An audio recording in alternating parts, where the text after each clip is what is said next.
There are exactly 3 seconds between the moment a man sees a ghost and the moment he understands he's been haunting the wrong grave.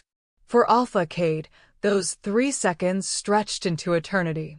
The doors to the summit hall had opened. That was all. Just doors opening, the way doors do at formal gatherings when important people arrive fashionably late. Except the music didn't just pause, it choked. Died mid-note like someone had wrapped invisible hands around the orchestra's throat. And in the silence that followed, Cade felt it. That pull. That old, familiar tug behind his ribcage that he'd spent 3 years trying to bury along with the bloody jacket he'd found in that ravine. The phantom ache of a bond he'd severed himself. The ghost of a connection he'd murdered with his own words. Impossible. But his wolf knew before his mind caught up. His wolf, that broken thing that had been howling in the dark corners of his soul for 3 years, suddenly went completely, utterly still. Not peaceful. Not calm. Still the way prey goes still when it realizes the predator has already struck, and it's just waiting to understand where it's bleeding from. Then Cade looked up. And the world ended. She stood in the doorway backlit by the winter sunset, and for one breathless moment, he thought he'd finally lost his mind completely. Thought that grief had finally snapped whatever thin thread was keeping him tethered to sanity. Because the dead don't come back. The dead don't wear crowns. The dead don't rest their hand on another man's arm while carrying his child.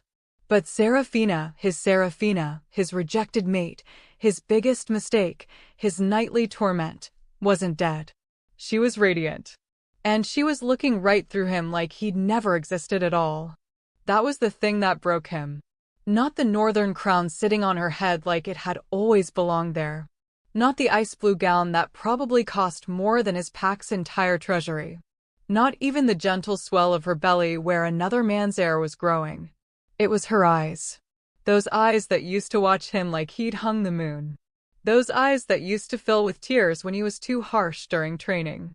Those eyes that had shattered into 1,000 pieces the day he'd stood in front of his council and told her she wasn't strong enough to be his Luna, wasn't wolf enough to stand at his side, wasn't enough, period. Those eyes that had haunted every nightmare for 3 years. They looked at him now with the blank politeness of a queen acknowledging a minor dignitary. Courteous. Distant. Empty. Like she'd never loved him at all. Like she'd never existed before this moment. Like the girl who used to bring him wildflowers and laugh at his terrible jokes and trace the scars on his chest while whispering that she'd love him through anything, like that girl had never been real to begin with. Maybe she hadn't been. Because the woman standing in that doorway was something else entirely. Something forged in ice and fury and whatever brutal magic the North was famous for. She moved down the grand staircase like a blade cutting through water, and every alpha in that room, every powerful, dominant wolf who'd built their reputation on strength felt it. Danger. Not the obvious kind. Not the teeth and claws kind. The subtle kind. The kind that wraps around your throat so gently you don't notice you've stopped breathing until you're already dying. And beside her, guiding her with the casual possessiveness of a man who'd never questioned his right to anything, was King Valerius himself. The monster of the North. The wolf they told horror stories about in the South. The king who'd supposedly bathed in the blood of his enemies and crowned himself in their bones. He looked at Serafina the way Cade used to look at her. No. Worse than that. He looked at her the way Cade had never managed to look at her, like she was powerful. Like she was essential. Like losing her would unmake him, and he'd burn the world down before he let that happen. The crowd parted automatically as they descended. No one spoke. No one moved. Everyone just watched as the Northern King and his pregnant queen glided through the hall like death in formal wear, heading straight toward the Southern delegation. Straight toward Cade. His second-in-command, Ronan, was gripping his arm. Saying something. Words that didn't penetrate the roaring in Cade's ears. His sister Mira had gone pale beside him, her hand covering her mouth. The entire Southern pack was frozen in various states of shock. But Cade couldn't move, couldn't breathe, couldn't do anything but stare at the woman who was supposed to be dead. The woman he'd mourned for 3 years.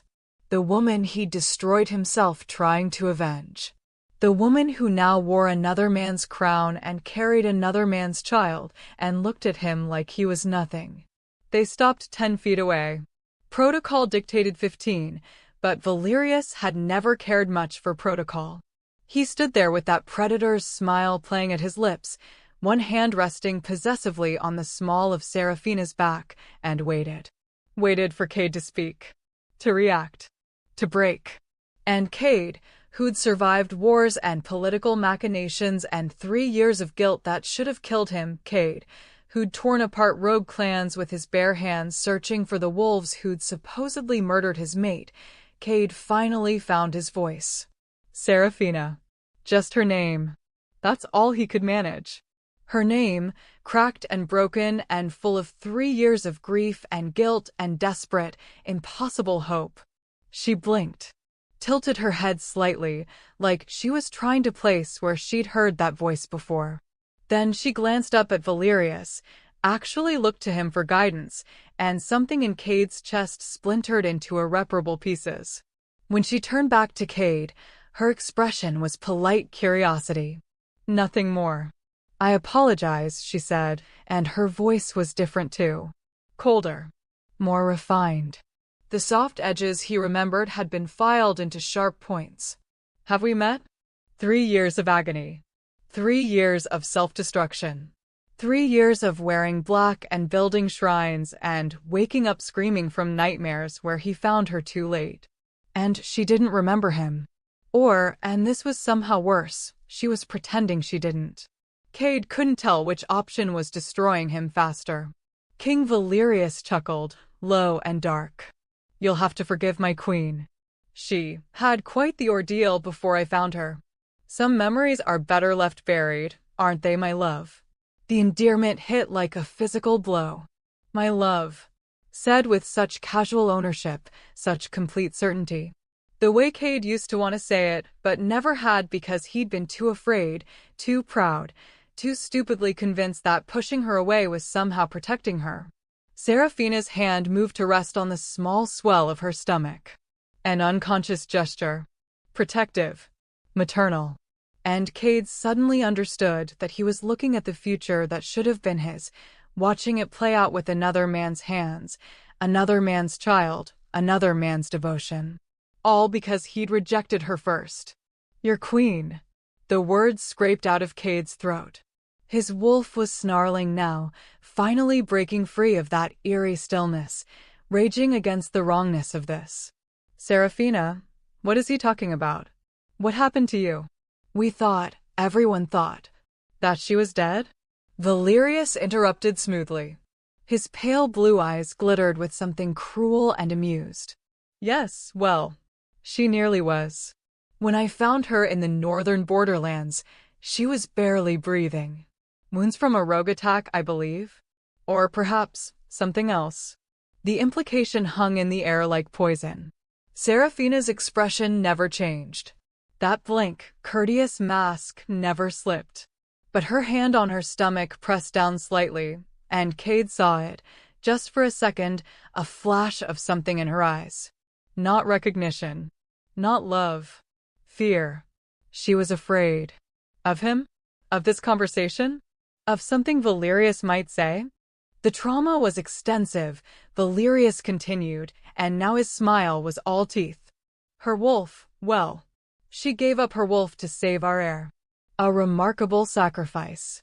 One I'll spend my life honoring. He paused, letting that sink in. Letting every person in earshot hear it. She's human now, pup. Completely, irreversibly human. Whatever she was before, whoever she was, that's gone. No, that couldn't be true. Wolves didn't just give up their wolves. It wasn't possible. It wasn't. But Cade could feel it now. Or rather, he couldn't feel it. That thread, that bond, that connection he'd felt when she first walked in, it was wrong. Distorted. Like trying to grab smoke.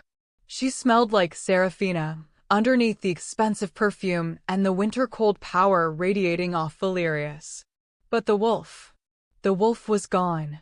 "You're lying," Cade said, but his voice had no strength behind it. "Am I?" Valerius raised an eyebrow. "Test it yourself if you'd like. Though I'd advise against it. My queen deserves better than to be harassed by strange alphas at peace summits." Strange alphas. She really didn't know him. Or she'd buried it so deep it might as well be gone. And suddenly, Cade understood. This wasn't a miracle. This wasn't a second chance. This was punishment. This was what he deserved. The thing about watching your entire world collapse is that it happens in layers. First, there's the shock. That initial impact that numbs everything, turns your brain into static, makes you wonder if you're dreaming. Cade had lived in that layer for approximately 30 seconds. The 30 seconds it took for Serafina to look at him like a stranger and ask if they'd met before. Then came the denial. The desperate, clawing need to reject what your eyes were showing you, because accepting it would mean accepting that everything you'd believed, everything you'd suffered for, was built on quicksand. He was there now, stuck in that space between this can't be real and oh gods, it is. But there was a third layer coming. Cade could feel it building in his chest like a scream that hadn't found his throat yet.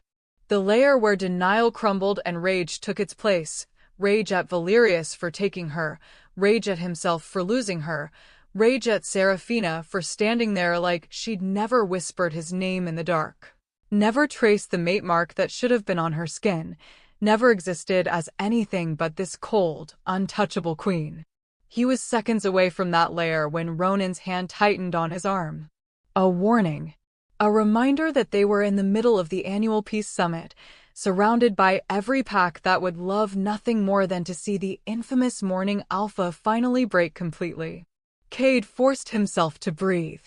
Forced his wolf back down, though it fought him every step of the way, howling to reclaim what was theirs, what had always been theirs, bond or no bond, memory or no memory. "I see." His voice came out remarkably steady considering his insides were being shredded. "My apologies for the confusion, Your Majesty. You remind me of someone." Something flickered in Serafina's eyes. Too fast to name. Too quick to mean anything. Or maybe he was just seeing what he wanted to see. "That's quite all right," she said, and her voice had that same polished quality now. Every word measured. Every syllable controlled. Nothing like the girl who used to ramble when she was nervous, who'd talk about the garden or the weather or anything just to fill the silence, because she was terrified of disappointing him. "I'm told I have one of those faces." She didn't. She absolutely didn't. Serafina's face was the kind that haunted men for lifetimes, fine-boned and delicate, with those storm-gray eyes that could shift from soft to fierce in a heartbeat. Or at least, they used to shift. Now they just stayed, flat. Empty. Like windows in an abandoned house. King Valerius was watching Cade with the focus of a wolf that had just spotted weakness. "We should take our seats. The summit is meant to begin soon, and I'm sure my queen needs to rest. Pregnancy can be so taxing, even for someone as strong as her." The possessive my queen grated against Cade's ears like broken glass. Every instinct screamed at him to challenge it, to declare the truth, that Serafina was his mate, his responsibility, his. Except she wasn't. Not anymore. Maybe not ever again. Valerius guided her away, and Serafina went willingly, her hand still resting on that small bump. She didn't look back. Didn't hesitate. Just walked away like Cade was exactly what she'd called him, a stranger who'd confused her for someone else. The southern pack closed around Cade the moment they were gone. Mira was at his side immediately, her voice low and urgent. "Cade, what the hell was that? How is she?" "Not here." Ronan cut her off, his eyes scanning the room where every alpha and dignitary was now openly staring at them. "We discuss this later. In private." But Cade couldn't move. Couldn't stop watching as Valerius led Serafina to the northern delegation's table, the place of highest honor, right next to where the summit leaders would sit. She settled into her chair with unconscious grace, and Valerius leaned down to murmur something in her ear that made her lips curve into a small smile. A smile. Cade hadn't seen her smile in 3 years. Hadn't realized how much he'd needed to see it again until this moment, watching her give it to someone else. The summit began with all the usual ceremony. Representatives from each territory standing to give their formal greetings. Old alliances being reaffirmed. New treaties being proposed. The mechanical dance of wolf politics that Cade had been drowning in for 3 years, trying to use pack business to fill the howling void Seraphina's death had left behind. Except she hadn't died. She'd just become someone else's. Cade sat through the opening speeches without hearing a single word. His eyes kept drifting to the northern table where Seraphina sat beside Valerius, looking every inch the queen they claimed she was. She listened attentively when other alphas spoke, nodded at appropriate moments, occasionally leaned over to whisper something to Valerius that would make him smile, actually smile, this monster who supposedly felt nothing but bloodlust and ambition. She was perfect, poised, powerful in a way that had nothing to do with physical strength and everything to do with presence. She was everything Cade had told her she could never be, and she'd become it for another man. The irony was a knife between his ribs, twisting with every breath. When the first session finally ended and wolves began breaking into smaller groups for private discussions, Cade moved on instinct. He didn't plan it. Didn't think about protocol or politics or the fact that approaching the Northern King's mate without permission was borderline suicidal. He just moved. Seraphina was standing near one of the tall windows, alone for once. Valerius had been pulled aside by some Eastern alpha, and she'd taken the opportunity to step away from the crowd. She stood with one hand on the glass, staring out at the snow-covered mountains beyond, and for just a moment she looked lost. Cade was beside her before his common sense could stop him. "You really don't remember me?" His voice came out rougher than he intended, more desperate. She turned, and up close he could see things he'd missed from across the room. The shadows under her eyes that expensive cosmetics couldn't quite hide. The tension in her shoulders. The way her fingers trembled slightly before she clasped them together. "Should I?" She asked it carefully. Not hostile. Just cautious. "Yes." The word broke out of him. "Seraphina, yes, you should remember me. 3 years ago, you lived in the Southern Territory." "You were," he couldn't say it. Couldn't force out the words "my mate" because they felt like lies now, like claiming something he'd forfeited. "You knew me. You knew all of us." Something shifted in her expression. Not recognition. Something more complicated. "I'm told I have memory gaps. From the trauma." She glanced over her shoulder, checking for Valerius. "The king found me half dead near the northern border. Rogue attack. I don't remember much before that. Because I rejected you." The confession ripped out of him before he could stop it. "I rejected the mate bond. Told you that you weren't strong enough, weren't wolf enough. I thought I was protecting you from my enemies, but his voice cracked. I destroyed you instead." Seraphina's eyes widened slightly. The first real emotion he'd seen from her. But it wasn't the emotion he wanted. It wasn't relief or recognition or even anger. It was fear. "You need to stop." Her voice dropped to barely a whisper. "Whatever you think happened between us, whatever you think you remember, it doesn't matter now. I'm the Northern Queen. I'm carrying the heir to Valerius's throne. My life is here now." "Your life was stolen from you," Cade insisted. "The rogues, the memory loss, Seraphina. Doesn't any of this feel wrong to you?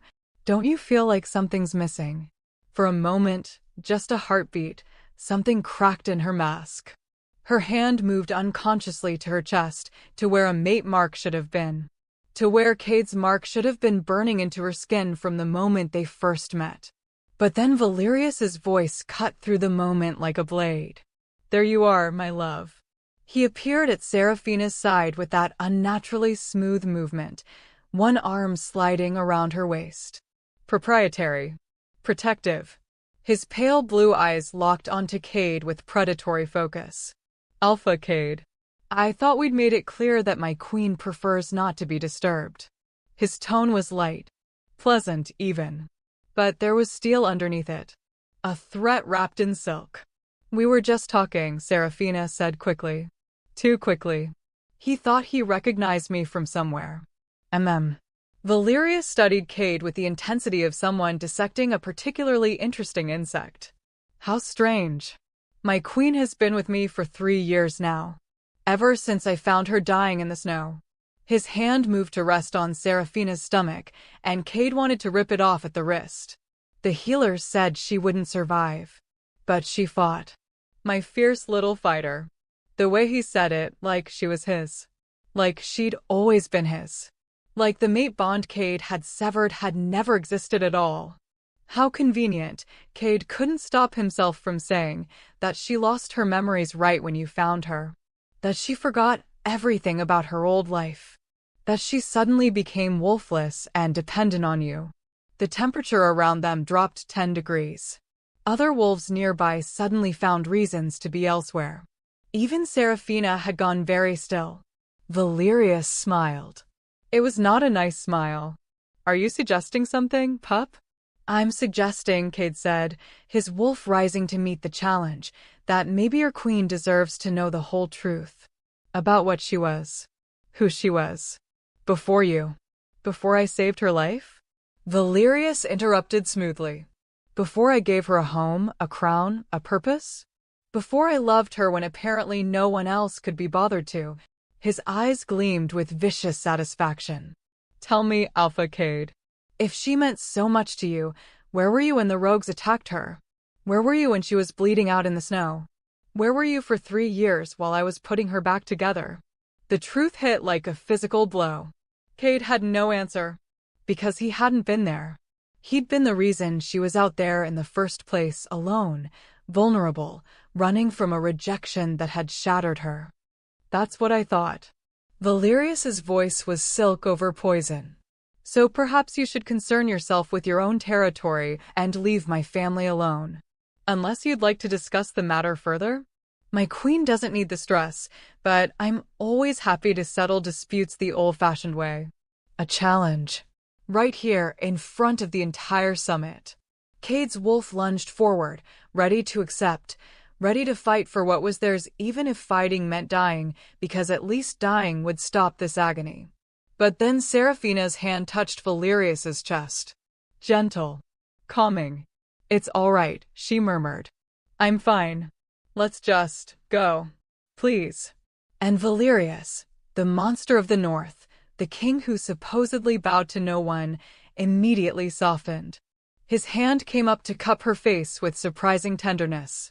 Of course, my heart. Whatever you need. They left together, Valerius's arm around her shoulders, her body leaning into his like she trusted him completely. Like he was her safe harbor. Her home. And Cade stood there, watching them go, finally understanding the full scope of what he'd lost. It wasn't just Seraphina. It wasn't just the mate bond or the future they could have had. It was the knowledge that somewhere in those 3 years, she'd stopped belonging to him at all. She'd found someone else to trust. Someone else to love. Someone else to build a life with. And whether her memory loss was real or manufactured, whether Valerius had manipulated the situation or genuinely saved her, none of it mattered. Because she'd chosen him anyway. She was happy. Protected. Loved. Everything Cade had failed to give her when he had the chance. Ronan appeared at his shoulder, voice grim. We need to talk. Now. Because either that's the most elaborate revenge plot I've ever seen, or we just watched our former Luna move on. And I honestly don't know which option is worse. Cade couldn't answer. Couldn't move. Could barely breathe past the agony crushing his chest. 3 years ago, he'd rejected Seraphina to protect her from his enemies. Now he was watching her build a life with the most dangerous enemy of all. And the cruelest part? She looked happier in Valerius's arms than she'd ever looked in his.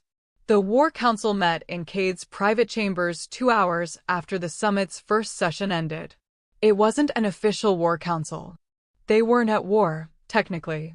But when Mira had gathered Ronan, their head strategist Thane, and their most trusted scouts into Cade's suite with the kind of urgency that made grown wolves nervous, it felt like a declaration of something.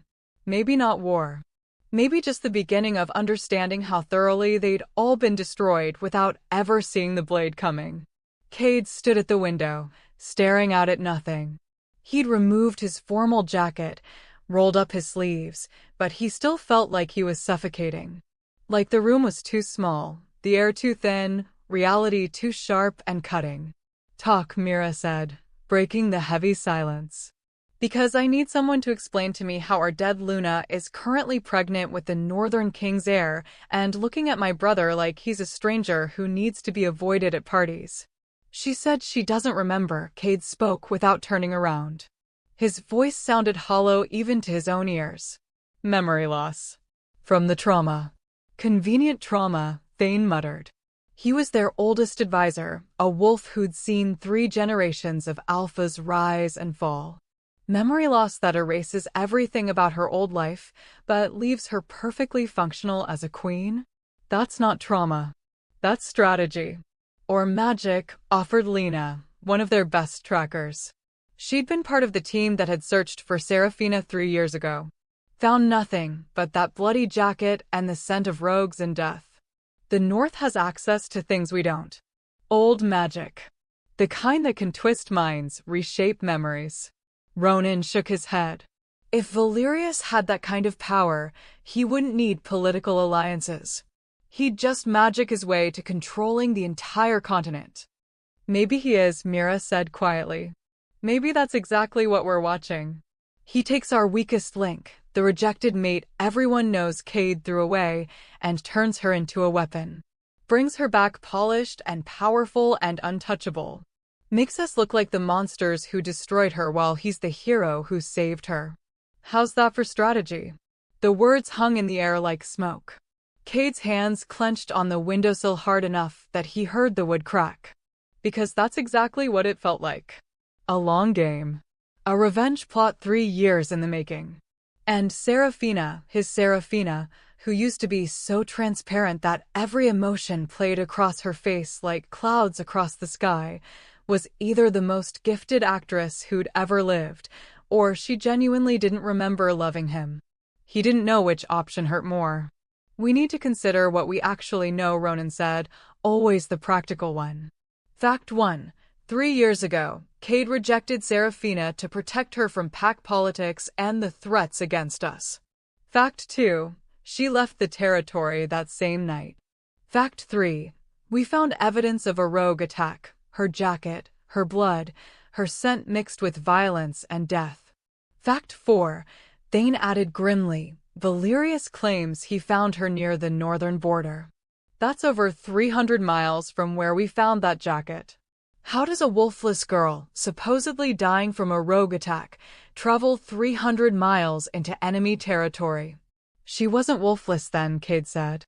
The words tasted like ash. "I could feel her wolf. Before I rejected the bond. She had one. Weak, yes. Barely there, yes. But she had one." Lena leaned forward. "And now she doesn't. Valerius claims she sacrificed it to save their heir. Is that even possible?" "In theory." Myra's voice was careful. She'd studied ancient wolf lore more than anyone in their pack. There are old stories. Very old. About wolves who could trade their beast for powerful magic. Or for life, their own or someone else's. But those are myths. Legends. I've never heard of anyone actually doing it. Until now. Thane's expression was dark. If it's true, if she really gave up her wolf, that's not something you do lightly. That's love. Real, bone-deep love. The kind that makes you sacrifice the most fundamental part of yourself. Cade flinched. Because that's what had been eating at him since the moment Valerius had dropped that information like a bomb designed specifically to detonate in Cade's chest. Serafina had loved Cade with everything she had. He'd seen it in her eyes every day, felt it in the way she looked at him like he was her entire world. And he'd thrown it away, told her she wasn't enough, severed the bond that should have made them unbreakable, pushed her out into a world that had nearly killed her. And when she survived, when Valerius found her and saved her and gave her everything Cade had been too afraid to give, she'd fallen in love again. Loved someone else enough to sacrifice her wolf for his child. The child that should have been Cade's. The life that should have been theirs. "We're missing something," Ronan insisted. "This doesn't add up." Seraphina was God's. She was so gentle. So soft. I'm not saying that as an insult. I'm saying she was kind. She cried when we had to cull the sick deer from the forest. She saved injured birds. She brought flowers to the graves of wolves she'd never met because she thought everyone deserved to be remembered. And now she's the queen of the most brutal kingdom on the continent, Mira finished. Standing beside a man who's got a reputation for violence that makes our worst warriors look like children playing pretend. Either she changed completely or she was never who we thought she was, Cade said quietly. The room went silent. He finally turned from the window, and something in his face must have been raw enough that even Thane looked away. That's what I can't stop thinking about. What if we never really knew her? What if the soft, gentle girl was just what she thought we wanted to see? What if the real Seraphina, the one Valerius found, was always there underneath, and we were just too blind to notice? That's insane, Mira protested. Cade, you were her mate. Even with the bond severed, you would have known. Would I? The question came out sharp.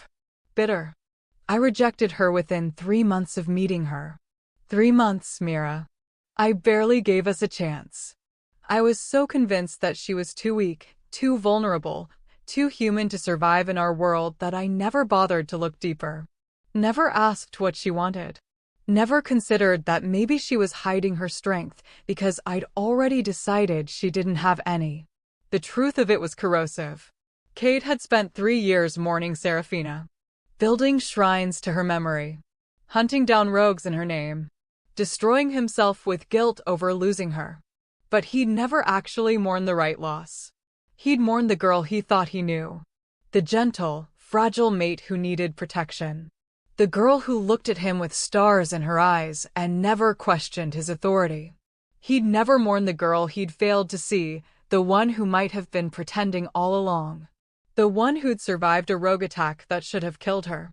The one who'd somehow made it 300 miles into enemy territory. The one who'd caught the attention of the most dangerous alpha on the continent and convinced him not just to save her, but to marry her. Crown her. Give her everything. That girl didn't need Cade's protection. That girl had been protecting herself all along.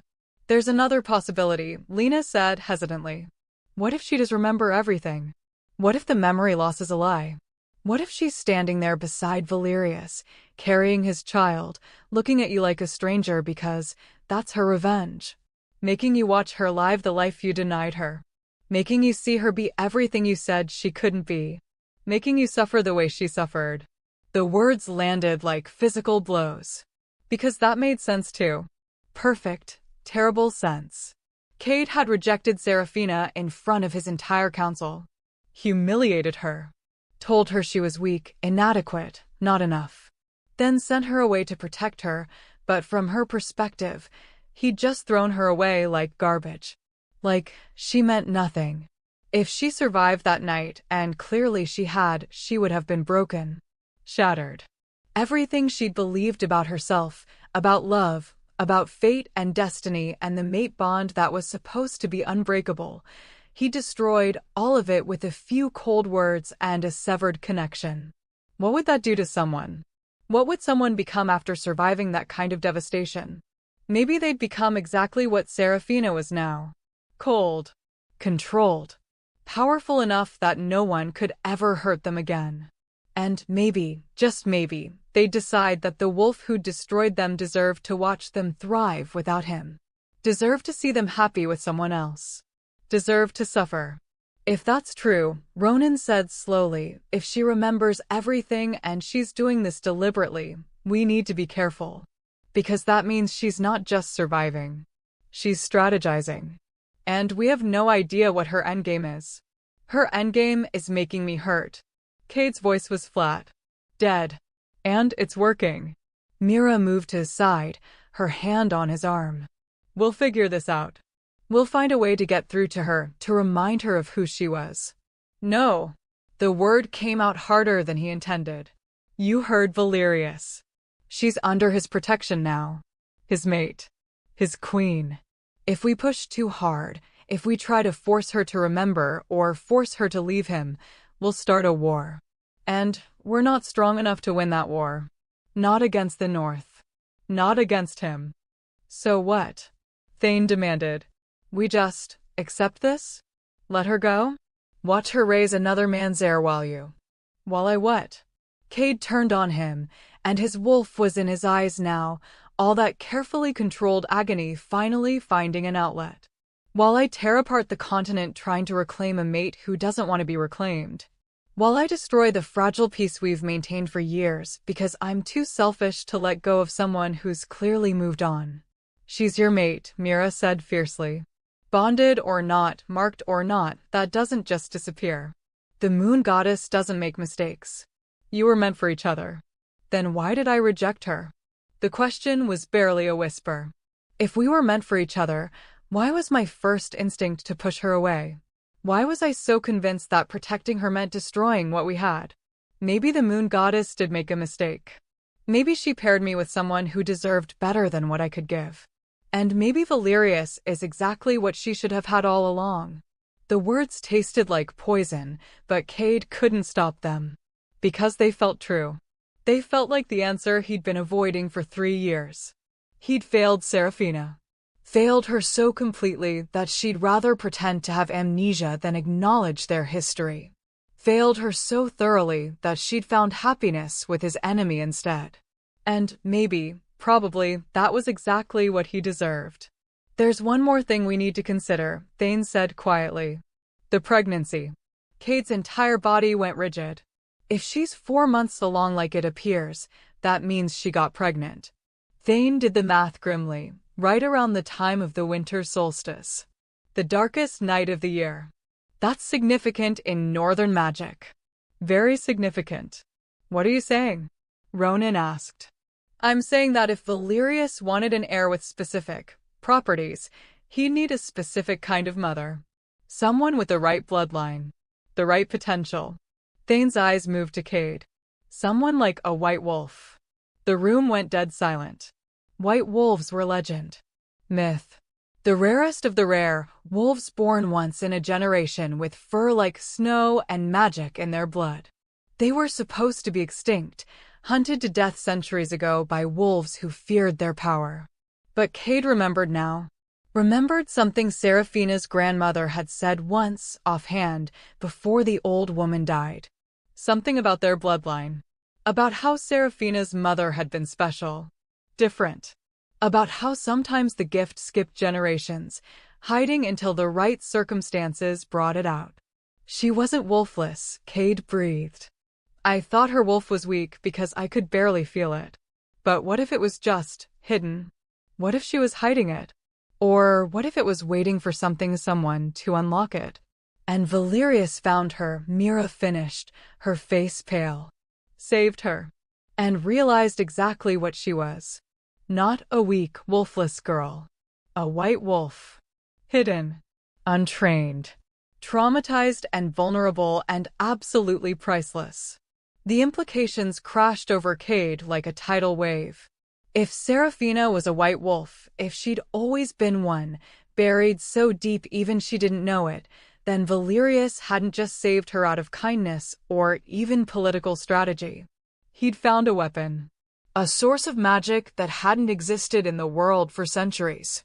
The kind of power that could shift the balance of every territory, every pack, every kingdom. And Cade had thrown her away without ever realizing what she was. Without ever looking deep enough to see the power sleeping beneath her gentle exterior. He'd called her weak. Wolfless. Not enough. And all along, she'd been the one thing every alpha in history had dreamed of claiming. We're in trouble, Ronan said quietly. If Valerius has a white wolf for a mate and she's carrying his heir, we're not just dealing with a political alliance or a personal vendetta. We're dealing with the birth of a new dynasty, one that could rule the entire continent within a generation. And there's nothing we can do about it, Mira added. Because she chose him. Whether she remembers us or not, whether her memory loss is real or strategic, she chose to stay. Chose to marry him. Chose to have his child. Chose him over everything, including her past. Including Cade. The unspoken words hung in the air like smoke. Heavy. Suffocating. Cade moved back to the window, staring out at the darkening sky. Somewhere in this massive complex, Serafina was settling into her chambers with Valerius. Maybe they were having dinner. Maybe he was making her laugh. Maybe his hands were gentle on her stomach, feeling their child move. Maybe she was happy. Maybe she'd forgotten what happiness with Cade had even felt like. Or maybe she remembered perfectly. Maybe every moment of joy with Valerius was deliberate. A calculated strike against the mate who'd rejected her. A reminder of everything Cade had lost. Either way, the result was the same. He'd lost her. Completely. Irrevocably. In every way that mattered. And the worst part, the part that was slowly killing him from the inside out, was that he couldn't even hate Valerius for it. Because Valerius had done everything right. He'd saved her when Cade had abandoned her. Protected her when Cade had pushed her away. Loved her when Cade had been too afraid to try. Valerius had won. And Cade had no one to blame but himself. We don't tell anyone about the White Wolf theory, Cade said finally.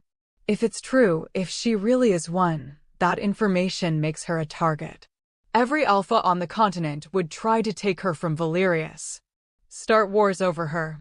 And she's been through enough. You're protecting her, Mira observed. Even now. Even when she's with him. Always. The word came out broken. I'll always protect her. Even if it means protecting her from myself. Even if it means watching her love someone else. That's what I should have done 3 years ago. Protected her by being better. Strong enough to keep her. Brave enough to love her properly. He pressed his forehead against the cold glass. But I wasn't.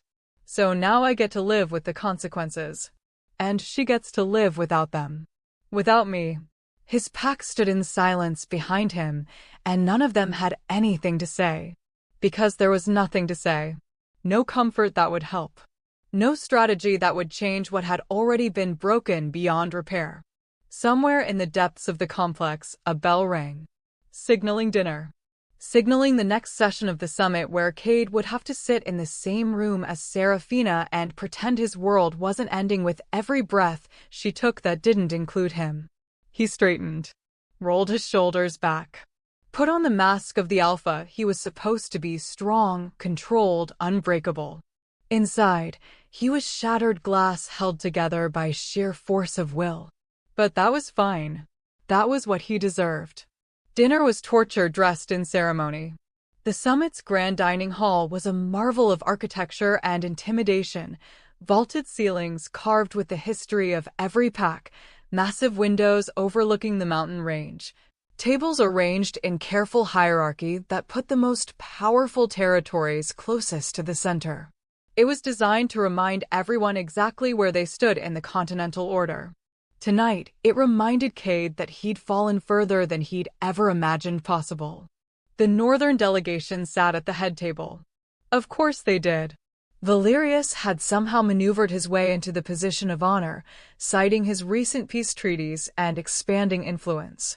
Which meant Serafina sat in direct line of Cade's sight, impossible to ignore, a constant reminder of everything he'd lost. She'd changed for dinner. The ice blue gown had been replaced with something darker, deep forest green that made her skin luminous and brought out hints of gold in her hair that Cade had never noticed before. Or maybe they'd always been there and he'd just been too blind to see them. Too busy seeing what he expected to see instead of what was actually in front of him. The northern crown still sat on her head, but she wore it differently now. More naturally. Like it had always belonged there. Like she'd been born for this. Maybe she had been. Cade forced himself to look away, to focus on his own table where the Southern delegation sat in tense silence. No one was eating much. Mira kept shooting worried glances at him. Ronan was studying the northern table with the intensity of a wolf planning an attack. Thane was drinking more wine than was probably wise for a political summit. They all felt it. The shift. The wrongness of this situation. The impossibility of moving forward when the past had just walked back into their lives wearing a crown and carrying another man's child. The summit leader, an ancient alpha named Corvus, who somehow managed to stay neutral in every territorial dispute, stood to give the traditional blessing. His voice carried through the hall with practiced ease, speaking of unity and peace and the bonds that held their world together. Bonds. The word scraped against Cade's nerves like claws on stone. He'd severed his bond. Cut it deliberately, cleanly, thinking he was being noble. Thinking he was protecting Serafina from the dangerous world of pack politics and ancient vendettas. Thinking he knew what was best. He'd known nothing. The meal progressed with excruciating slowness. Course after course appeared while alphas discussed treaties and trade routes and territorial boundaries. All the usual political maneuvering that kept the peace, kept the world from descending into the chaos of their ancestors. But Cade couldn't focus on any of it. His eyes kept drifting back to Serafina despite every attempt to stop himself. Watching the way she moved. The way she listened when others spoke. The way her hand occasionally moved to rest on her stomach in that unconscious protective gesture that felt like a knife to his chest every single time. And Valerius. Always Valerius beside her. Attentive. Protective. His hand on the back of her chair. His body angled toward her like even in a room full of potential threats, she was the only thing that mattered. The way Cade should have been. The way he'd failed to be. Halfway through the meal, something happened. It started small. A flicker in the candlelight that lined the tables. Then another. Then all of them at once, flames dancing despite the lack of wind, burning brighter and whiter than they should have been. Conversations faltered. Wolves looked around, instincts prickling with awareness of something wrong. The temperature dropped. Not gradually. Instantly. Breath became visible in the air. Frost began creeping across the windows in patterns too deliberate to be natural symbols, Cade realized. Ancient symbols he'd only seen in the oldest texts in their library. And at the center of it all, Serafina had gone completely still. Her hand was pressed flat against the table, and around it the wood had turned white. Not just cold, frozen solid. Crystallized. The effect was spreading slowly, frost crawling outward in delicate fractals. Valerius noticed immediately. His hand covered hers, and Cade saw his lips move, saying something too quiet for anyone else to hear. Serafina's eyes were wide, frightened, fixed on the spreading ice, like she didn't understand what was happening. Or like she understood perfectly, and that terrified her even more. What in the name of Corvus stood, staring at the candles now burning with pure white flame. Then the window shattered. Not from impact. From cold. The glass simply gave up, fracturing into millions of pieces that hung suspended in the air for one impossible moment before cascading down like frozen rain. And through the broken windows, something entered. Light. Pure, silver-white light that shouldn't exist. That defied every natural law. It poured into the hall like living water, like moonlight given substance, and it moved with purpose. It spiraled through the room, past startled alphas and shocked delegates, ignoring everything and everyone. Until it reached Serafina. Then it dove straight into her chest. She gasped, body arching back, and Valerius was there immediately, catching her, his voice sharp with command as he called for their guards. But the light was already inside her now. Cade could see it, silver luminescence glowing beneath her skin, tracing patterns along her arms, her throat, spreading like wildfire through her veins. And her eyes. When they opened, they weren't storm gray anymore. They were white. Pure, burning white. The entire hall erupted into chaos. Alphas shouting. Guards rushing forward. Chairs scraping back as wolves prepared to fight or flee, depending on their nature. But Cade couldn't move. Couldn't breathe. Because he'd seen this before. Not in life. In dreams. In the ancient stories his grandmother used to tell when he was young. Stories about the white wolves and how they used to manifest their power. This was it. This was the awakening. Seraphina stood, or tried to. Her body seemed to be fighting itself, muscles locked, trembling with effort. Valerius's hands were on her shoulders, grounding her, and Cade could see his lips moving in what looked like an incantation. Old words. Northern magic designed to contain or control. But the light kept growing. It burst from Seraphina in a wave that sent every wolf in the hall stumbling back. Tables overturned. Wine spilled like blood across the floor. And in the center of it all, she stood with power radiating from her like a physical force. When she spoke, her voice had harmonics to it. Layers. Like multiple voices speaking at once, hers and something ancient, something that had been sleeping for centuries. The sanctuary. The words came out strained. Desperate. I need the sanctuary. Now. She was looking at Valerius, but Cade saw the fear in her eyes. The lack of control. This wasn't something she'd planned. Wasn't part of whatever game they were playing. This was real and dangerous and spiraling out of her grasp. Valerius didn't hesitate. He swept her into his arms like she weighed nothing, power crackling around them both, and headed for the exit. His guards formed a protective circle immediately, weapons drawn despite the fact that no one seemed to be attacking. They were all too stunned. Too afraid. As they passed Cade's table, Seraphina's head turned.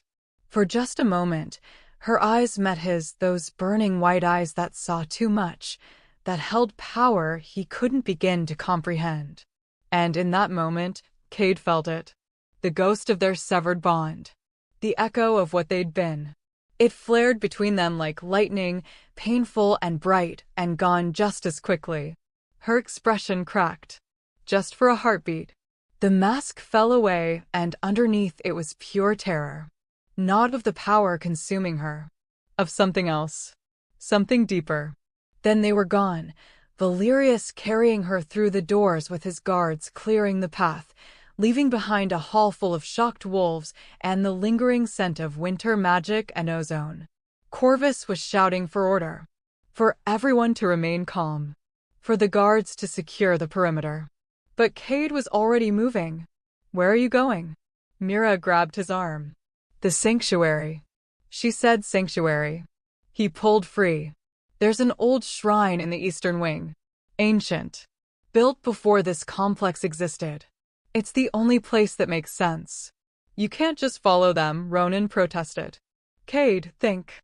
This could be a trap. Or worse, this could be exactly what Valerius has been planning. An excuse to eliminate threats during the confusion. I don't care. And he didn't. All he cared about was the terror in Seraphina's eyes. The way her power had erupted out of control.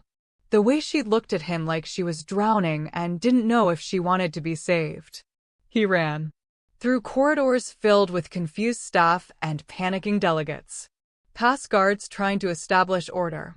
Up staircases and down hallways until he reached the eastern wing where the summit complex connected to something older. Something that had been built by their ancestors when magic still ran thick in the world. The shrine sat at the end of a long corridor. Its doors were made of ancient wood carved with symbols that predated modern pack law. They were open. Light spilled out from inside, that same silver-white light that had consumed the dining hall. Cade slowed as he approached. He could hear voices inside. Valerius, sharp with command. Seraphina, gasping like she couldn't get enough air. And underneath it all, a sound like singing. Like the walls themselves were humming with power. He stopped at the threshold. The shrine was circular, carved from single piece of stone that no modern wolf could have moved. At its center sat an altar covered in symbols, the same ones that had appeared on the windows. And around it, silver light swirled like a living thing, responding to Seraphina's presence. She was on her knees beside the altar, hands pressed against the stone, and the light was pouring from her in waves. Not destructive, not violent, just overwhelming. Too much power for a human body to contain, trying to find somewhere to go. Valerius knelt beside her, one hand on her back, speaking in steady tones. Breathe, my heart. Just breathe. The stone will absorb it. Let it flow. Don't fight it. I can't, Seraphina's voice broke. It's too much. I can't control it. You don't need to control it. Just release it. Trust the sanctuary. Trust me. She looked at him then, and Cade saw it written across her face. Trust. Deep, absolute trust. The kind that came from years of someone proving themselves.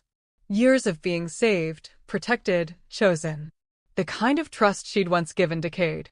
Before he destroyed it. There's something else, she gasped. Something the light showed me. Memories. Not mine. Older. Like someone else's life playing out in my head. Valerius went very still. What kind of memories? A woman. Silver hair. White wolf. She was powerful. Important. But she was afraid. Running from something. Someone. Seraphina's eyes went distant, seeing things that weren't there. She came here. To this place. Hid something. Buried it. She said, her breath caught. She said her daughter would need it. When the bloodline awakened again. When the moon goddess called another white wolf into being. The implications hit Cade like a physical blow. Bloodline. Daughter. Awakened. Seraphina wasn't just a white wolf by random chance or hidden genetics. She was descended from one. Directly descended. And whatever power her ancestor had possessed, whatever gifts had been passed down through generations, they were waking up now. Breaking through whatever barriers had kept them dormant. The prophecy Valerius breathed. It's real. What prophecy? Seraphina asked, but her voice was fading. The light was dimming. The altar was absorbing the excess power like Valerius had said it would, drinking it down until she was just a girl again. Exhausted. Shaking. Human. Valerius caught her as she collapsed, pulled her against his chest. And for a moment he looked vulnerable. Actually afraid. Not of the power. Of losing her. The prophecy that brought me to the borderlands 3 years ago, he said quietly.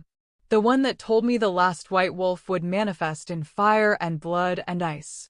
That she'd be dying when I found her. That saving her would change everything. Cade's heart stopped. You knew. The words came out of him before he could stop them. You knew what she was. Before you found her. You were looking for her. Valerius's head snapped up. His eyes found Cade in the doorway, and for a moment something dangerous flashed across his face. Then it smoothed into that controlled mask he wore so well. Alpha Cade. How unexpected. And uninvited. You were hunting her. Cade stepped into the shrine, his wolf rising. The rogues, the attack, that was you. You orchestrated it. Drew her out. Made sure she'd be vulnerable enough that you could swoop in and play the hero. Careful, pup. Valerius's voice dropped to something lethal. You're making accusations you can't prove. In a sacred space.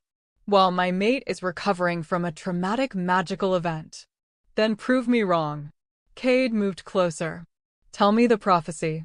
Tell me how you just happened to be in exactly the right place at exactly the right time to save a girl who shouldn't have been anywhere near the northern border.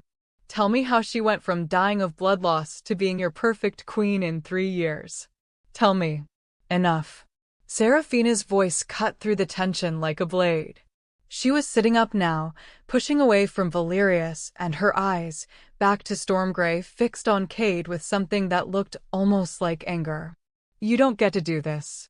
Her voice was steady despite her exhaustion. You don't get to storm in here and demand explanations. You don't get to act like you have any right to know what happened to me.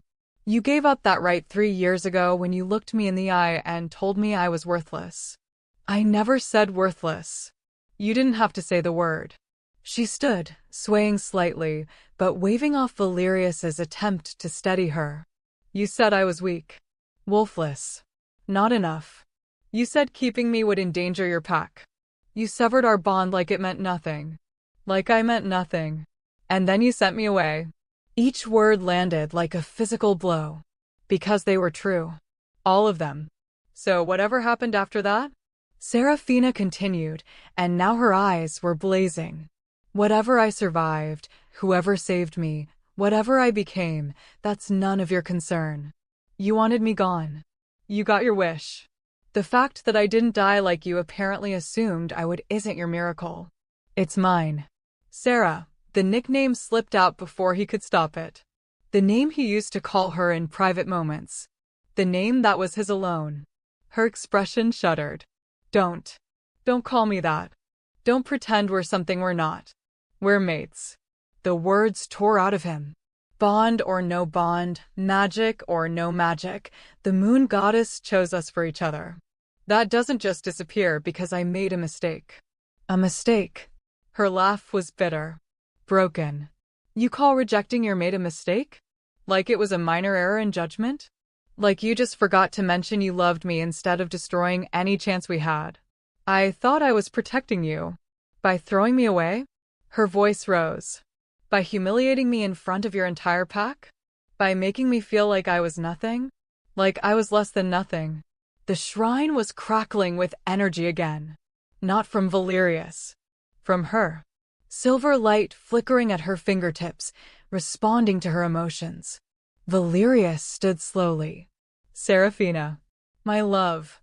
You need to calm down. Your power is still unstable. But she wasn't listening.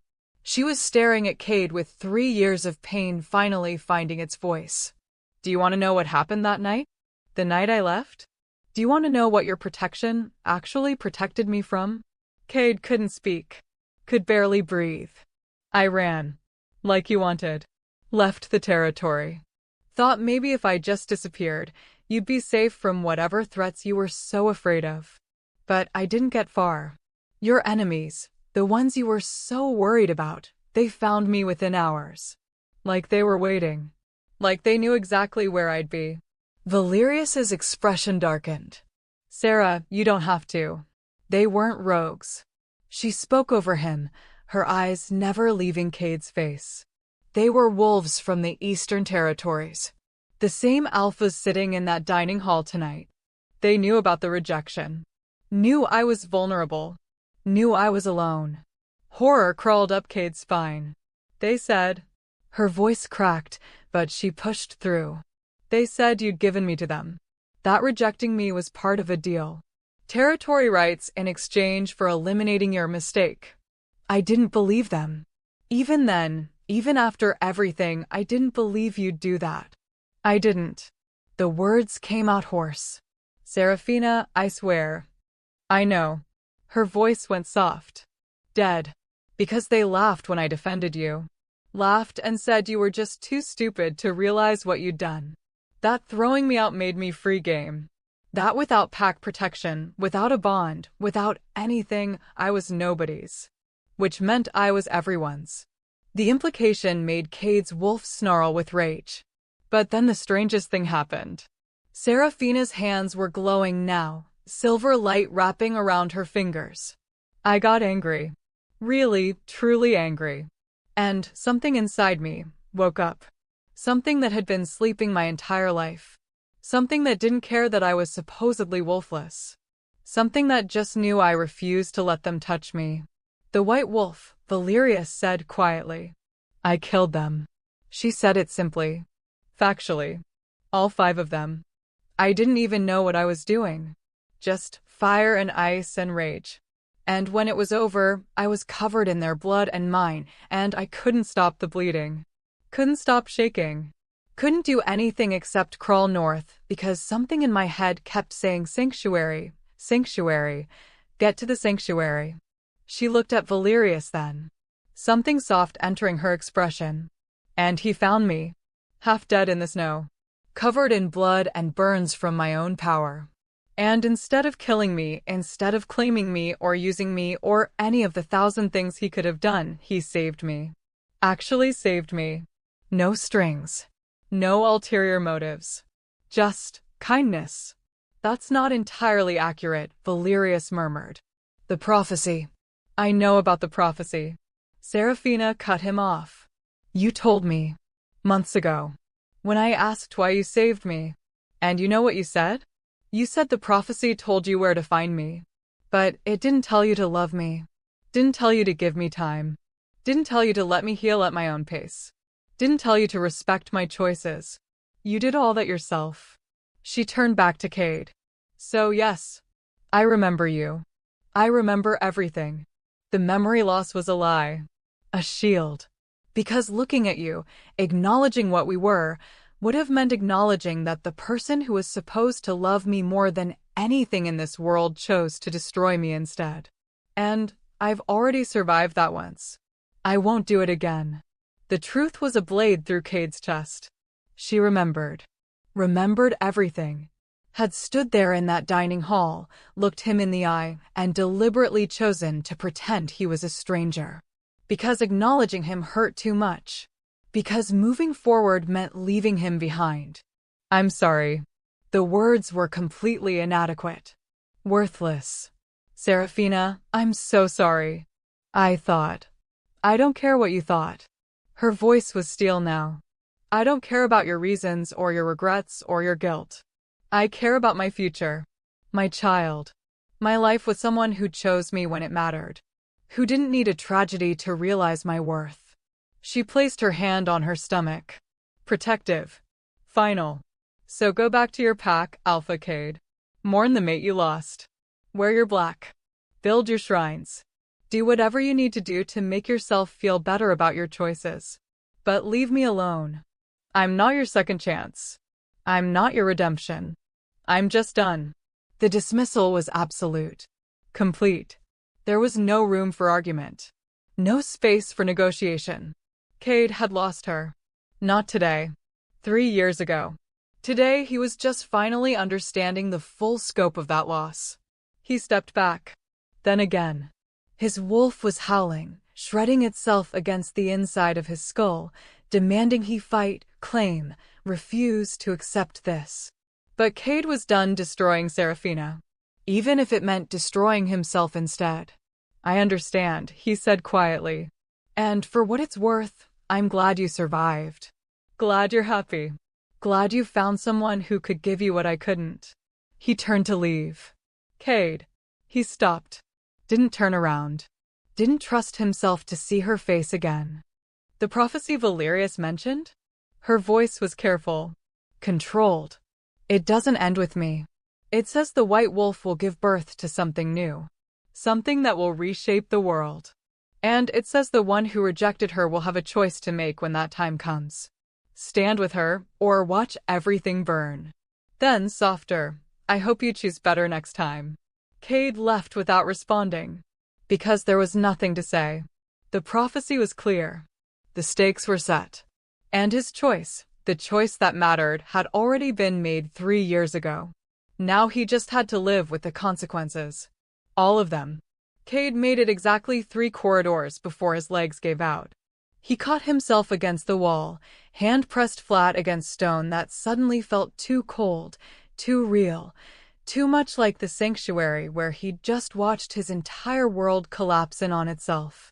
His breath came in ragged gasps that had nothing to do with physical exertion and everything to do with the fact that his chest felt like it was caving in. She remembered. She'd remembered everything. Every moment they'd shared. Every word he'd said. Every second of the rejection that had shattered her. And she'd chosen, deliberately, consciously chosen, to pretend he didn't exist because acknowledging him was more painful than erasing him completely. That hurt worse than anything. Worse than seeing her with Valerius. Worse than the pregnancy. Worse than the crown on her head or the power in her veins or any of it. She'd looked him in the eye and decided he wasn't worth the pain of remembering. Cade. Myra's voice. She'd followed him. Of course she had. His sister had always been too perceptive for her own good. Too loyal to let him fall apart alone. Don't. His voice came out wrecked. Whatever you're going to say, just don't. Then I'll just stand here. She moved beside him, leaning against the wall. Not touching. Not pushing. Just present. Until you're ready to move. Or talk. Or break something. Whatever you need. What he needed was to go back 3 years. To stand in that council room and make a different choice. To look at Serafina, soft, gentle, trusting Serafina, and choose her instead of some misguided idea of protection. To trust that she was stronger than she looked. To give her the chance to prove it. But time didn't work that way. Choices didn't unmake themselves. And regret, no matter how consuming, couldn't change the past. She killed them. The words came out flat. Empty. The wolves who attacked her. 5 trained warriors from the Eastern Territories. She killed all of them with power she didn't even know she had. Myra's sharp intake of breath told him she understood the implications. The white wolf awakened. Because I rejected her. Because I threw her away and left her vulnerable, and when those bastards came for her, she had no choice but to fight or die. So she fought. And it nearly killed her anyway. He pushed off the wall, started walking again because standing still meant thinking, and thinking meant drowning. She survived in spite of me. Not because of me. Despite every single thing I did to protect her, the only thing that actually kept her alive was the power I never bothered to look for. You didn't know. I should have. The words came out sharp. Angry. I was her mate, Mira. I should have felt it. Should have sensed that she was more than what she appeared to be. But I was so convinced I knew better, so certain I understood what she needed, that I never actually looked. Never asked. Never gave her the chance to show me who she really was. They reached the main corridor where other delegates were still milling about, talking in hushed tones about the magical explosion during dinner. Cade forced his expression into something neutral. The mask of the Alpha who had everything under control even as his world burned. Ronan appeared from a side hallway, Thane right behind him. One look at Cade's face and Ronan's expression tightened. We need to move. Now. What happened? The Eastern Territories. Ronan's voice was grim. They're calling for an emergency session. Demanding that the summit address what they're calling the Northern Threat. Of course they were. Of course the same wolves who'd sent assassins after Serafina 3 years ago were now trying to use her power as an excuse to move against Valerius. Politics and violence wrapped in the language of concern and safety. They can't be serious, Mira hissed. After what just happened, after that display of power, they want to antagonize the one wolf who could probably level half the continent if she lost control. That's exactly why they're doing it. Thane's voice was heavy with the weight of too many years watching pack politics eat itself alive. They're afraid. Real, bone-deep afraid. A white wolf hasn't existed in living memory. And now there's one who's married to their strongest rival, carrying his heir and apparently unstable enough that she shattered windows with her emotions. They'll push for sanctions. Magical restrictions. Maybe even confinement. They'll push for her death, Cade said quietly. That's what this is really about. They tried to kill her once when she was nobody. Now that she's somebody, now that she's dangerous, they'll try to make it legal. Make it sound like the responsible choice. The safe choice. And Valerius would go to war to stop them. Which was probably exactly what the Eastern Territories wanted. Provoke the North into breaking the peace. Give them an excuse to form alliances against him. Isolate him politically before moving militarily. It was a good strategy. A smart strategy. It was also going to get Serafina killed. What do you want to do? Ronan asked, and there was something careful in his tone. Something that said he already knew the answer and was asking anyway because he needed to hear Cade say it. Cade closed his eyes. Saw Serafina standing in that shrine, power crackling around her fingers, fear in her eyes. Saw her telling him to leave her alone. To move on. to let her build her life with someone else. Saw the prophecy hanging over all of them like a blade. We defend her, he said. In the session. When they try to move against her, we defend her. She's married to our enemy, Thane pointed out. Carrying his child. And she just told you to your face that she wants nothing to do with you. Defending her means defending him. Means aligning ourselves with the North against our traditional allies. I don't care. Cade opened his eyes, and his wolf was there now, burning behind his gaze. She's my mate. My responsibility. The fact that I failed her once doesn't absolve me of that. If anything, it makes it more important. So yes, we defend her. Even if she hates me for it. Even if Valerius uses it against us. Even if it costs us everything. His pack exchanged glances. Some silent communication passing between them that Cade was too wrecked to interpret. Finally, Mira smiled. Small and fierce. Good. Because I was really hoping you'd say that. Would have been disappointing if you'd learned absolutely nothing from this disaster. The session starts in an hour, Ronan said. Which gives us time to coordinate with anyone. If we're really doing this, we need to know who else might stand with us. Or against us. The mountain clans, Mira offered. They've always been suspicious of the Eastern Territory's expansionist policies. And they respect old magic. Might see a white wolf as something to be protected, not destroyed. The coastal packs are neutral, Thane added. But they value stability above all else. If we can frame this as preventing war rather than choosing sides, they might support a moderate position. Cade nodded, his mind already working through strategies and arguments and political maneuvering. This was familiar ground. Comfortable, almost. Much easier than the emotional devastation of the last few hours. Split up, he ordered. Ronan, take the mountain clans. Mira, work the coastal packs. Thane, find out exactly what the Eastern Territories are planning. I need to know if this is just posturing or if they're serious about moving against Seraphina. And you? Mira asked. Cade's jaw tightened. I'm going to do something incredibly stupid and probably suicidal.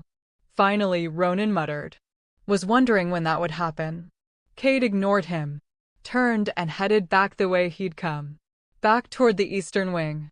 Back toward the shrine where he'd left Seraphina and Valerius. He had no idea if they were still there. No idea if Valerius would even let him approach after that confrontation. No idea if Seraphina would listen to anything he had to say. But he had to try. Had to warn them about what was coming. Had to offer his support, his pack's alliance, whatever it took to keep her safe from the wolves who wanted her dead. Even if she hated him for it. Especially because she hated him for it. The shrine doors were closed now.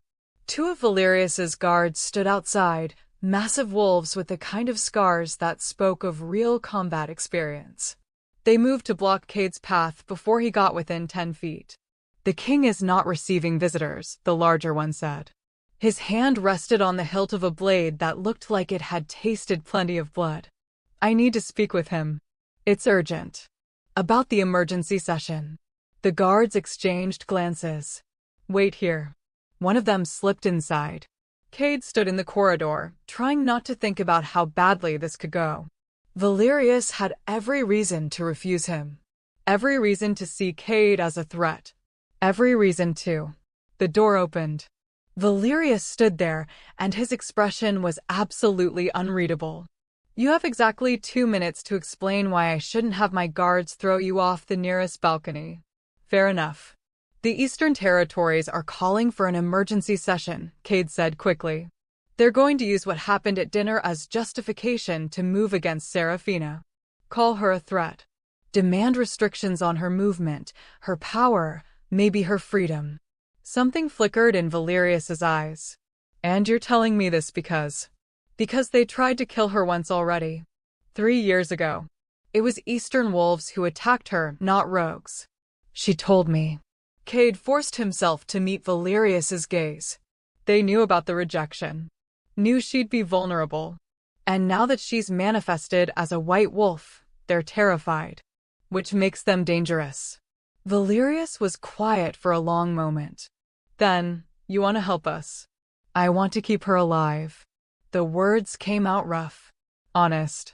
Whatever else happens, whatever she feels about me, whatever you think of me, she doesn't deserve to die because I made her a target. You made her a target the moment you rejected her, Valerius said coldly. Everything that followed was a consequence of that choice. I know. Cade didn't flinch. I know. And I'll spend the rest of my life paying for it. But right now, in this moment, I can do something useful. My pack will stand with the North in the session. We'll argue against any restrictions on Serafina. We'll block any attempts to isolate you politically. In exchange for what? Nothing. The word hung in the air. I want nothing. No favors. No concessions. No reconciliation. I just want her safe. Valerius studied him with those pale, calculating eyes. You understand what you're offering? Aligning with us against the East will cost you. They're your traditional allies. Your trade partners. Your buffer against northern expansion. I don't care. Your pack will care. Your people will care. You'll be seen as a traitor. Weak. Controlled by sentiment rather than strategy. Let them think what they want. Cade's voice was steel now. I failed her once. I won't fail her again. Even if protecting her means protecting you. Even if it means losing everything else. For the first time since this conversation started, something almost like respect flickered across Valerius's face. She was right about you. Cade's heart clenched. What? She said you'd come. Said that no matter how angry you were, no matter how hurt, you'd find a way to try to protect her. Even from threats you had no obligation to face. Valerius leaned against the doorframe. I told her she was giving you too much credit. That the wolf who rejected her wouldn't risk his position for her safety. You were wrong. Apparently. Valerius was quiet for a moment. She doesn't want to see you. You should know that before you agree to any of this. You can stand with us, defend her, throw away your political capital, and she still won't forgive you. Still won't want you back. Still won't choose you. Every word was a carefully placed blade, designed to test. To see if Cade's resolve would crumble when faced with the reality that his sacrifice would gain him nothing. I know, Cade said simply. And I'm doing it anyway. Something shifted in Valerius's expression. Not softness, exactly. But maybe understanding. The recognition of one wolf who'd do anything for his mate seeing that same devotion in another. The session is in 45 minutes, Valerius said finally. The Eastern delegation will have support from at least 3 other territories. They'll argue that any wolf with uncontrolled magical power poses a threat to continental stability. They'll reference old laws, ancient precedents about containing or eliminating dangerous magic users. And if those laws are enforced, then my mate, pregnant, recovering, and still learning to control power she didn't ask for, will be subject to examination by a council of wolves who've already proven they'd rather see her dead. Valerius's voice went flat. Cold. Which means we'll be at war within a week. Because I will burn this entire continent to ash before I let anyone touch her. Cade believed him. Absolutely believed him. Valerius wasn't posturing or exaggerating. He would genuinely start a war. Would kill thousands. Would destroy everything. For her. The way Cade should have been willing to do 3 years ago. It won't come to that, Cade said. If we coordinate, if we can get the mountain clans and coastal packs to take a neutral or supportive position, we can block any official action. Force a compromise. Maybe mandatory check-ins with healers instead of confinement. Voluntary magical training instead of suppression. You've thought this through. My pack is working on it now. Building alliances. Finding leverage. Cade met Valerius's eyes. We're not just offering words. We're offering action. Strategy. Everything we have. Valerius considered this. Then, slowly, he nodded. My second will coordinate with yours. We'll present a united front. Make it clear that moving against Serafina means moving against both our territories. Agreed. But Cade? Valerius's voice dropped to something dangerous. If you're doing this to win her back, to prove something, to ease your guilt, stop now. She's mine. My mate. My queen. My family. That won't change no matter how noble you act. I know. And Kay did. Really, truly knew it in a way that felt like acceptance finally settling into his bones. I'm not trying to win her back. I'm just trying to be what I should have been from the beginning. Someone who protects her, no matter the cost. For a long moment, they stood there. Two alphas. Two mates, one current, one former. Two wolves who loved the same woman in vastly different ways. Then Valerius stepped back. The session hall. 45 minutes. Don't be late. The door closed. Cade stood there for a moment, breathing. That had gone better than expected. Or worse. He couldn't tell anymore. His emotions were too shredded, too raw, too complicated to parse. But he'd done what he came to do. Warned them. Offered help. Made his choice. Now he just had to follow through. He turned to leave and nearly ran into someone standing in the corridor. Small. Female. Familiar in a way that made his heart stop. Serafina. She stood there in a simple dress now, the crown gone, her hair loose around her shoulders. She looked younger like this. More like the girl he remembered. Except her eyes held centuries of knowledge that hadn't been there before. You're really going to do it, she said quietly. Stand with us. Against your allies. Yes. Why? The question wasn't hostile. Just confused. Like she genuinely couldn't understand his motivation. I told you to leave me alone. Told you I didn't want your help. Didn't want anything from you. I know. Cade kept his distance. Respected the space between them even though every instinct screamed to close it. But wanting and needing aren't the same thing. You don't want my help. But you need it.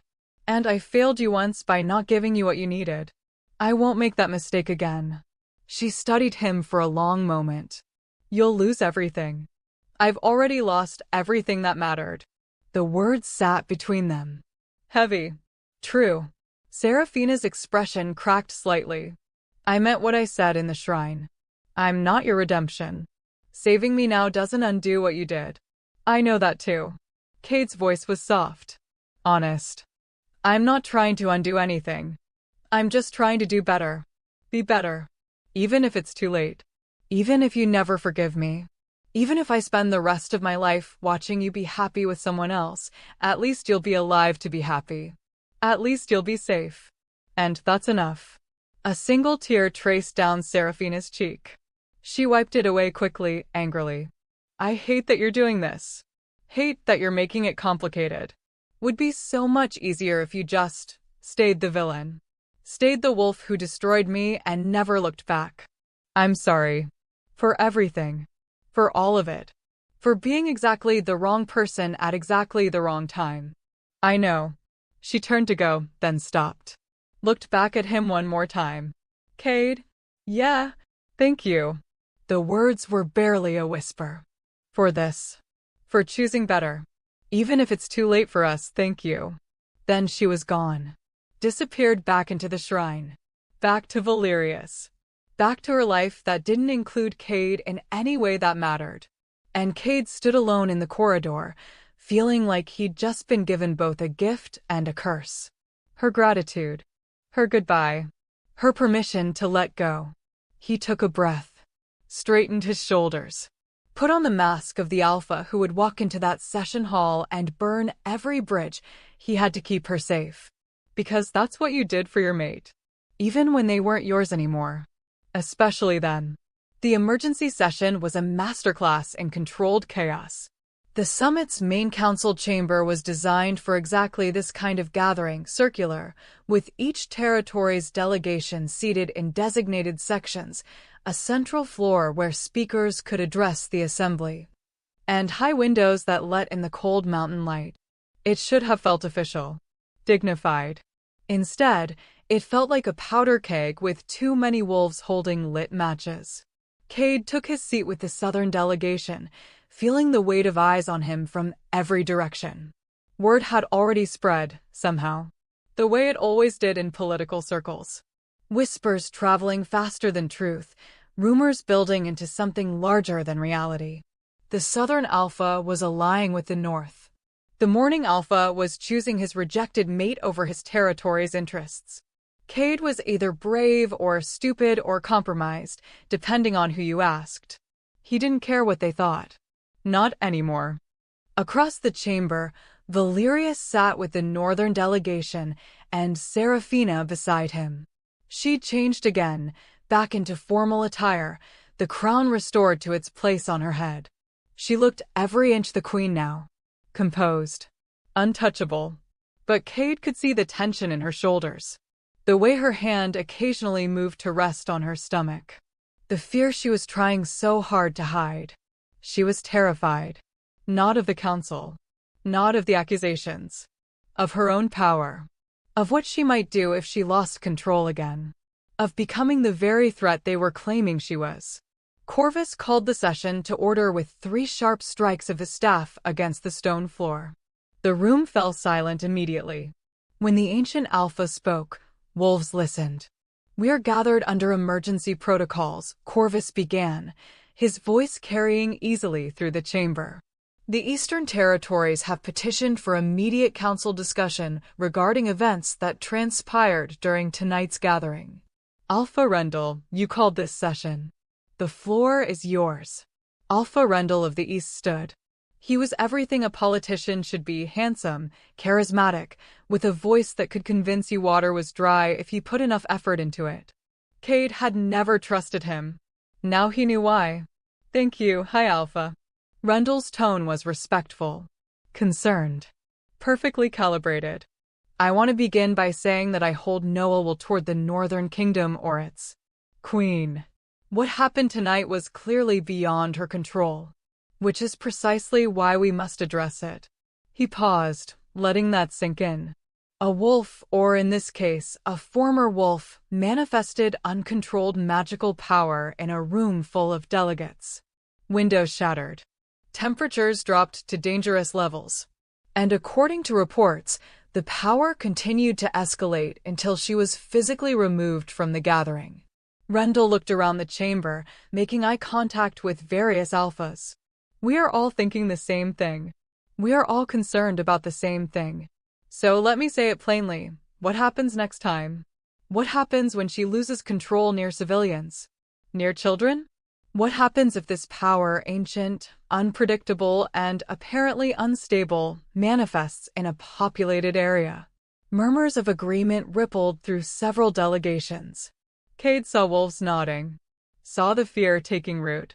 "I propose," Rendell continued, "that for the safety of all territories, the individual in question submit to a magical assessment by a neutral council of healers. That she accept reasonable restrictions on her movement until her power is properly understood and controlled. And that the Northern Kingdom provide assurances that they are taking this threat seriously." It sounded reasonable. That was the problem. It sounded like genuine concern wrapped in diplomatic language. But Cade heard what Rendell wasn't saying. Submit to assessment, which meant confinement. Interrogation. Wolves poking and prodding at her power until they understood how to suppress it. Or eliminate it. Accept restrictions, which meant house arrest at best. Imprisonment at worst. Taking away her freedom because they were afraid of what she represented. Provide assurances, which meant giving the council power over northern internal affairs. Letting them dictate how Valerius ran his territory, who he married, what he did with his own mate. It was a trap dressed up as protection. Valerius stood slowly. When he spoke, his voice was ice. "You want my mate, pregnant, recovering, and having committed no crime, to submit to examination by a council that includes territories who have historically been hostile to the North? You want her to accept imprisonment because she had a magical event she neither initiated nor could control? You want me to hand over sovereignty of my kingdom because you're afraid? We're all afraid, King Valerius." This from Alpha Chen of the Mountain Clans. Her voice was measured. thoughtful. And rightfully so. White wolves haven't existed in living memory.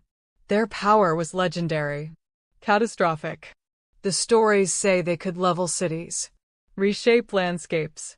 The last time one manifested, it took a coalition of 20 territories to contain the damage. The last time one manifested, Valerius countered. She was being hunted, attacked, used as a weapon by wolves who cared more about power than person.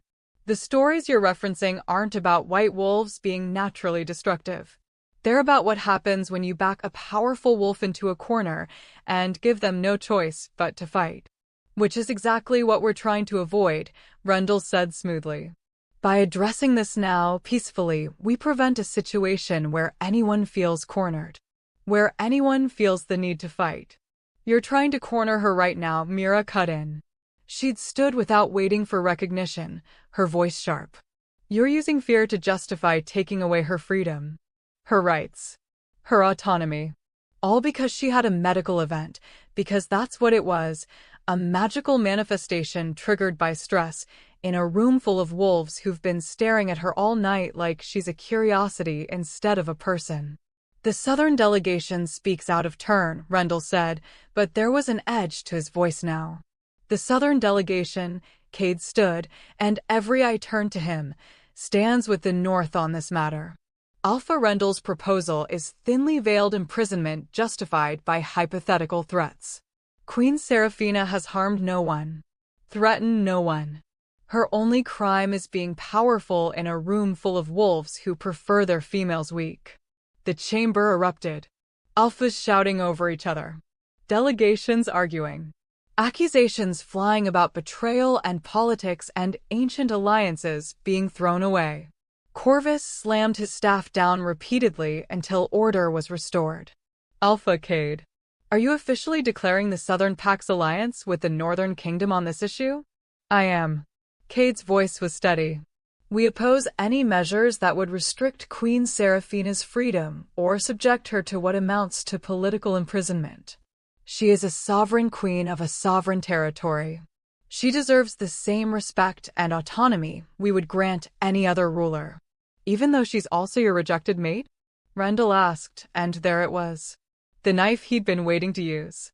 Forgive me, Alpha Cade, but your personal history with the Queen makes your judgment questionable. How do we know this isn't about guilt? About trying to win back a mate you threw away by making grand political gestures? Cade felt his wolf snarl. Felt the rage building. But he kept his voice level. My personal history is exactly why my judgment should be trusted. I know what it's like to underestimate Seraphina. To assume she's weaker than she is. To make decisions for her instead of with her. I made those mistakes once. I won't watch this council make them on a larger scale. Pretty words, Rendell shot back. But they don't address the fundamental issue. She is dangerous. Unpredictable. And she is right here. Seraphina's voice cut through the argument like a blade. She'd stood without anyone noticing, and now every wolf in the chamber was staring at her. She looked fragile under their combined attention. Small. Young. Everything they expected a weak female to be. Then she spoke again, and there was steel underneath the softness. You're all talking about me like I'm not in the room. Debating my rights. My freedom. My future. As if I have no say in it. As if being powerful means I forfeit my voice. She looked directly at Rendell. You want me assessed? Fine. But by healers I choose. In a location I choose. With witnesses I trust present to ensure nothing, unfortunate, happens during the examination. That's not how neutral assessment works, Rendell protested. And your proposal isn't how justice works. Seraphina's eyes flashed. You want to imprison me for something I didn't choose. For a power I didn't ask for. For manifesting abilities that are part of my heritage, a heritage I didn't even know I had until a few hours ago. If that's your version of safety, then your safety is built on fear and control, not protection. You could kill thousands, someone from the Eastern delegation shouted. So could any alpha in this room. Seraphina's voice rose. So could anyone with sufficient power and motivation. But we don't imprison alphas for having the capacity for violence. We only punish them when they actually commit violence. So why am I different? Why am I held to a different standard? Silence. She'd asked the question they all knew the answer to, but no one wanted to say out loud. Because she was female. Because she was pregnant. Because she was other in a way that made them uncomfortable. Alpha Chin stood. Queen Seraphina makes a valid point. We cannot criminalize potential. Cannot imprison someone for abilities they haven't misused. However, she paused, choosing her words carefully. The mountain clans would support a compromise. Regular check-ins with trained magical healers. Not imprisonment. Not restriction of movement. Simply monitoring. To ensure your well-being and to provide support as you learn to control your abilities. It was reasonable. Actually reasonable. Cade saw Valerius's expression shift slightly, considering. The check-ins would be voluntary?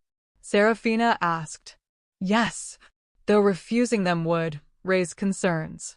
And the healers would be neutral? Not from territories that have shown hostility to the north. We could establish a rotating panel. Different territories represented at each session to ensure fairness. Seraphina looked at Valerius.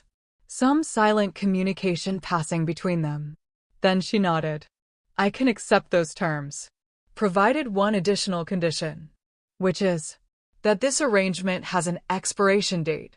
6 months. Long enough to prove I can control my abilities. Not so long that it becomes permanent supervision disguised as help. Her voice was firm. After 6 months, the council reconvenes. Reviews my progress. And if I've shown control and responsibility, this arrangement ends. I go back to being a private citizen, well, a queen with no more oversight than any other ruler. Rendell looked like he'd swallowed something bitter. And if in those 6 months, there's another incident? Then we address it then. Seraphina met his gaze steadily. But I won't be convicted of crimes I haven't committed. Won't be imprisoned for possibilities and maybes. Either you trust that I want to control this power as much as you want me to, or you don't. But if you don't, if you're determined to see me as a threat no matter what I do, then let's stop pretending this is about safety and admit it's about fear. The truth of her words rang through the chamber. Cade saw several alphas shift uncomfortably. Saw the dynamic shifting. She wasn't playing the victim. Wasn't begging for mercy. She was demanding respect. Demanding to be treated like an equal. Like a person with rights instead of a problem to be solved. And it was working. Corvus looked around the chamber, reading the room. We will vote. All in favor of Queen Seraphina's proposed compromise, voluntary check-ins with a rotating panel of healers, 6-month duration with review, raise your hand. Cade's hand went up immediately. So did Myra's. So did Ronan's. The mountain clans voted yes. The coastal packs followed. Several smaller territories that had been silent until now raised their hands. It wasn't unanimous. The eastern territories voted no, along with their closest allies. But it was enough. More than enough. The measure passes, Corvus declared. Queen Seraphina will begin check-ins within the week. The council will reconvene in 6 months to review her progress and determine if continued monitoring is necessary. He looked at Rendell. Does the Eastern delegation accept this ruling? Rendell's jaw was tight. We accept it. Though we reserve the right to call for emergency review if circumstances change. Noted. Corvus struck his staff against the floor 3 times. This session is concluded. All delegations are dismissed. The chamber erupted into motion. Wolves standing, talking, beginning to file out. Cade saw Valerius lean down to murmur something to Seraphina, saw her nod, saw the tension finally leaving her shoulders. They'd won. Not completely. Not perfectly. But enough. She was safe. For now. Cade moved toward the exit with his pack, feeling the exhaustion finally catching up with him. It had been the longest day of his life. The longest few hours. Every emotion wrung out of him until there was nothing left but hollow relief. Cade. He turned. Seraphina stood a few feet away, Valerius beside her but giving them space, respecting whatever this was. "Thank you," she said quietly, "for standing with us. I know what it cost you. It cost me nothing compared to what I've already lost." The words came out softer than he intended, more honest. Something flickered in her eyes. Pain, understanding, maybe even regret. "Can we talk?" "Not here. Somewhere private. Just for a few minutes." Cade looked at Valerius, expecting opposition. Instead, the Northern King just nodded. "The gardens. North Wing. They're empty this time of night." 20 minutes later, Cade stood in a snow-covered garden watching Seraphina wrap her cloak tighter against the cold. Valerius had stayed behind, trusting or testing, Cade couldn't tell. Either way, they were alone for the first time since the confrontation in the shrine. "I lied to you," Seraphina said suddenly. "Earlier. In the shrine. I said I didn't want your help. Didn't want anything from you." Cade's heart clenched. "Sarah, let me finish." She turned to face him, and her eyes were bright with unshed tears. "I lied because I was angry. Because seeing you hurt. Because I've spent 3 years building walls around the part of me that still remembers what we were. And you came crashing through all of them in one day. I'm sorry. Stop apologizing." Her voice cracked. "Just stop. Because every time you apologize, it reminds me that you're not the wolf I convinced myself you were. I needed you to be the villain. Needed you to be cruel and heartless and easy to hate. Because hating you was so much easier then." She trailed off. Looked away. "Then what?" Cade asked softly. "Then admitting that I still." She took a shaky breath. "That somewhere underneath all the anger and hurt and 3 years of moving on, I still feel it. That phantom bond. That echo of what we were supposed to be. And I hate it. Hate that even though I love Valerius, even though I'm carrying his child, even though I've built a life that doesn't include you, some part of me still recognizes you as mine." The words hit Cade like a physical blow. Hope and agony mixed together until he couldn't tell which was which. "But that doesn't change anything," Seraphina continued, and now tears were streaming down her face. "Because Valerius is the one who saved me. Who put me back together. Who loved me when I was broken and angry and terrified. Who gave me time and space and patience when I needed it most. He's the one who deserves me. Who earned me. Not you." "I know." Cade's voice was rough. "I know that, Sarah. And I'm not trying to. I know you're not." She wiped at her tears angrily. "That's what makes this so hard. You're doing everything right now. Being everything I needed you to be 3 years ago. And it's too late. It's too late, and that's nobody's fault but yours, but it still breaks my heart because some stupid part of me keeps wondering what if. What if what? What if you'd chosen differently? What if you'd been brave enough to keep me? What if we'd had the chance to build what Valerius and I have built?" She looked at him with devastating honesty. "Would we have been happy? Would I have manifested my power with you beside me instead of running from you? Would our child be growing inside me instead of his?" The questions hung in the frozen air between them. Impossible to answer. Painful to even consider. "I don't know," Cade admitted. "Maybe. Probably. If I'd been smarter, braver, better, yes. We could have had everything. Should have had everything. But we don't." Seraphina's voice was quiet. Final. "And we won't. Because I love him, Cade. I really, truly love him. Not as a replacement for you. Not as a consolation prize. Just love him. The way I used to love you. Maybe more, because this love was earned through suffering and survival instead of handed to me by fate." Each word was a nail in a coffin Cade was building around his heart. But he listened. Stood there and took it because she deserved to say it. Deserved to be heard. "So where does that leave us?" he asked. "I don't know." She wrapped her arms around herself. "You're my mate. Even without the bond, even after everything, you're still my mate. And that means something. Will always mean something. But you're also the wolf who destroyed me. Who made me who I am by breaking who I was. And I can't forgive that. Can't forget it. Can't just move past it. I'm not asking you to. I know. She smiled sadly. You're just asking to keep me safe. To protect me from the shadows. To be what you should have been even though it gains you nothing. And that's enough. More than enough. She moved closer. Close enough that Cade could smell her scent, still vanilla underneath the expensive perfumes and Valerius's mark. Close enough to touch. But he didn't. Respected the space between them even though closing it would be the easiest thing in the world. Thank you, she said softly. For today. For tonight. For choosing better even when it's too late for us. It matters. Even if this is all we ever are, it matters. Can I ask you something? Cade's voice was barely a whisper. Okay. Are you happy?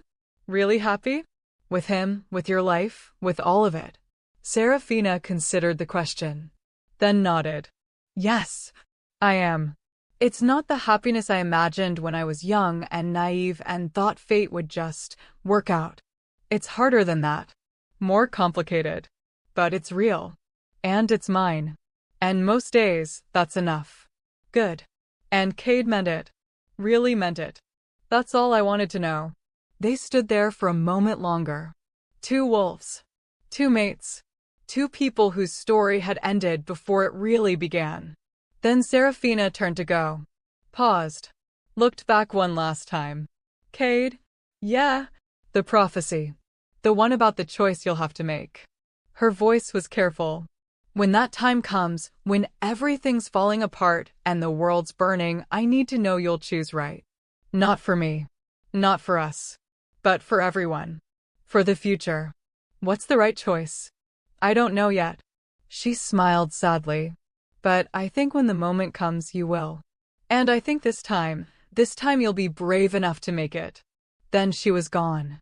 Walking back toward the complex where Valerius was waiting. Where her life, her real life, the one she'd built from ashes, was waiting. And Cade stood alone in the snow, feeling like he'd just been given both closure and an open wound. She was happy. She loved Valerius.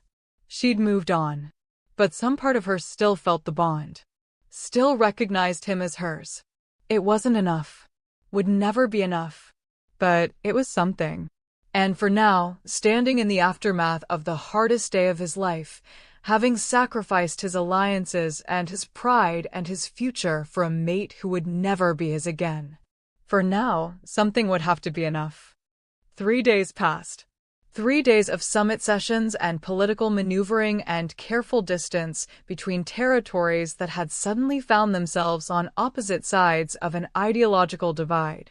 3 days of Cade watching Serafina from across crowded rooms, seeing her slowly relax as the immediate threat faded, seeing her laugh at something Valerius said, seeing her hand rest on her stomach with increasing frequency. 3 days of pretending he was fine. He wasn't fine. But he was functional. And in the world of pack politics, functional was all that mattered. The first check-in had been scheduled. A rotating panel of 3 healers, one from the mountain clans, one from the coastal packs, one from a small neutral territory that had no stake in northern or eastern politics. They would meet with Serafina privately, assess her control over her abilities, provide recommendations. It should have been straightforward. Simple. The beginning of the compromise that would let everyone move forward. It should have been. Cade was in a strategy meeting with his advisors when Mira burst through the door. Her face was pale. Her hands shaking. We need to move. Now. Ronan was on his feet immediately. What happened? The check-in. Something went wrong. She swallowed hard. There's blood. And screaming. And Valerius just sealed off the entire north wing. Cade's wolf surged forward. Serafina. I don't know. No one knows. But if the eastern territories hear about this before we understand what happened. She didn't need to finish. They all knew. This was exactly what Rendell had been waiting for. Another incident. Another excuse.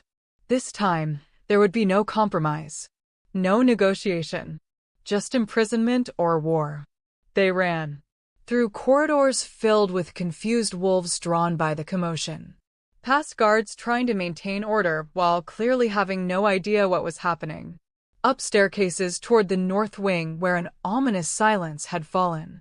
The entrance to that section was blocked by northern guards, heavily armed, eyes wild with something that looked like fear. "No one passes," the lead guard said. His voice was steady, but his hand trembled on his weapon. "What happened?" Cade demanded. "I can't. Tell me what happened to Seraphina." His alpha voice came through. Command. Power. The kind of dominance that made other wolves' instincts scream to obey. The guards' resolve cracked. The healers. Something went wrong during the assessment. She started manifesting. They tried to stop it. Tried to suppress her power with some kind of binding magic. And he stopped. Shook his head. "You need to speak with the king." They pushed past. The corridor beyond was covered in frost. Thick, creeping ice that shouldn't exist indoors. The temperature had dropped so low that their breath came out in visible clouds. And there was blood. Not a lot, but enough. Dark droplets frozen mid-drip, preserved in ice, like some grotesque art installation. Valerius stood outside a heavy wooden door at the end of the hall. His hands were covered in blood. His expression was murder dressed in barely controlled rage. When he saw Cade, something flickered in his eyes. Not welcome. Not quite hostility. Just calculation. "How much do you love her?" Valerius asked without preamble. The question caught Cade off guard. "What? How much do you love her? Really love her? Because I need to know if you'll stand with me when this all goes to hell. Or if you'll fold when the pressure gets too heavy." What happened? Cade's wolf was snarling now, demanding answers. They tried to kill her. Valerius's voice was flat. Dead. The healers. 2 of them were plants. Eastern wolves disguised with false credentials. They waited until she was vulnerable, until she lowered her defenses for the assessment, and they attacked. The world tilted sideways. The 3rd healer, the real one from the mountain clans, is dead. They killed her first because she tried to intervene. Then they turned on Seraphina. Valerius looked down at his blood-covered hands. She fought back. Her power erupted. And she didn't hold back this time. Couldn't hold back. It was kill or be killed. Is she? Cade couldn't finish the question. Alive. Physically unharmed. But she's... Valerius's mask slipped for just a moment, and underneath it was pure anguish. She's not okay, Cade. She killed wolves. Watched them burn. Felt their lives end by her hand. And she's pregnant and terrified and thinks she's become the monster they always said she was. Through the door, Cade could hear it. Quiet sobbing. The kind that came from somewhere deep and broken. The bodies? Ronan asked quietly. Still in there. Frozen solid. I couldn't, Valerius's voice cracked. I couldn't move her without touching them. Couldn't get her away from what she'd done. She just keeps staring at them. Crying. Saying she's sorry over and over even though they tried to murder her. Cade moved toward the door. Valerius grabbed his arm. She doesn't want comfort. Doesn't think she deserves it. I've tried, gods, I've tried, but she just... He looked at Cade with something like desperation. Maybe she'll listen to you. Maybe hearing it from her former mate, the one who knows what it's like to make mistakes, to carry guilt, maybe that's what she needs. It was the first time Valerius had acknowledged their bond as anything more than an inconvenience. The first time he'd admitted that Cade might offer something he couldn't. Cade pushed open the door. The room was a war zone. Furniture overturned. Windows shattered from the inside out. And in the center, 3 bodies. Frozen mid-attack, expressions of shock and pain preserved forever in ice. And Seraphina. She sat on the floor beside them, arms wrapped around her knees, rocking slightly. Her hands were covered in frost. Her eyes were distant. Unfocused. Sarah. Cade kept his voice soft. Approached slowly like she was a wild animal that might spook. She didn't react. Just kept staring at the bodies. They said I was dangerous. said I'd hurt people.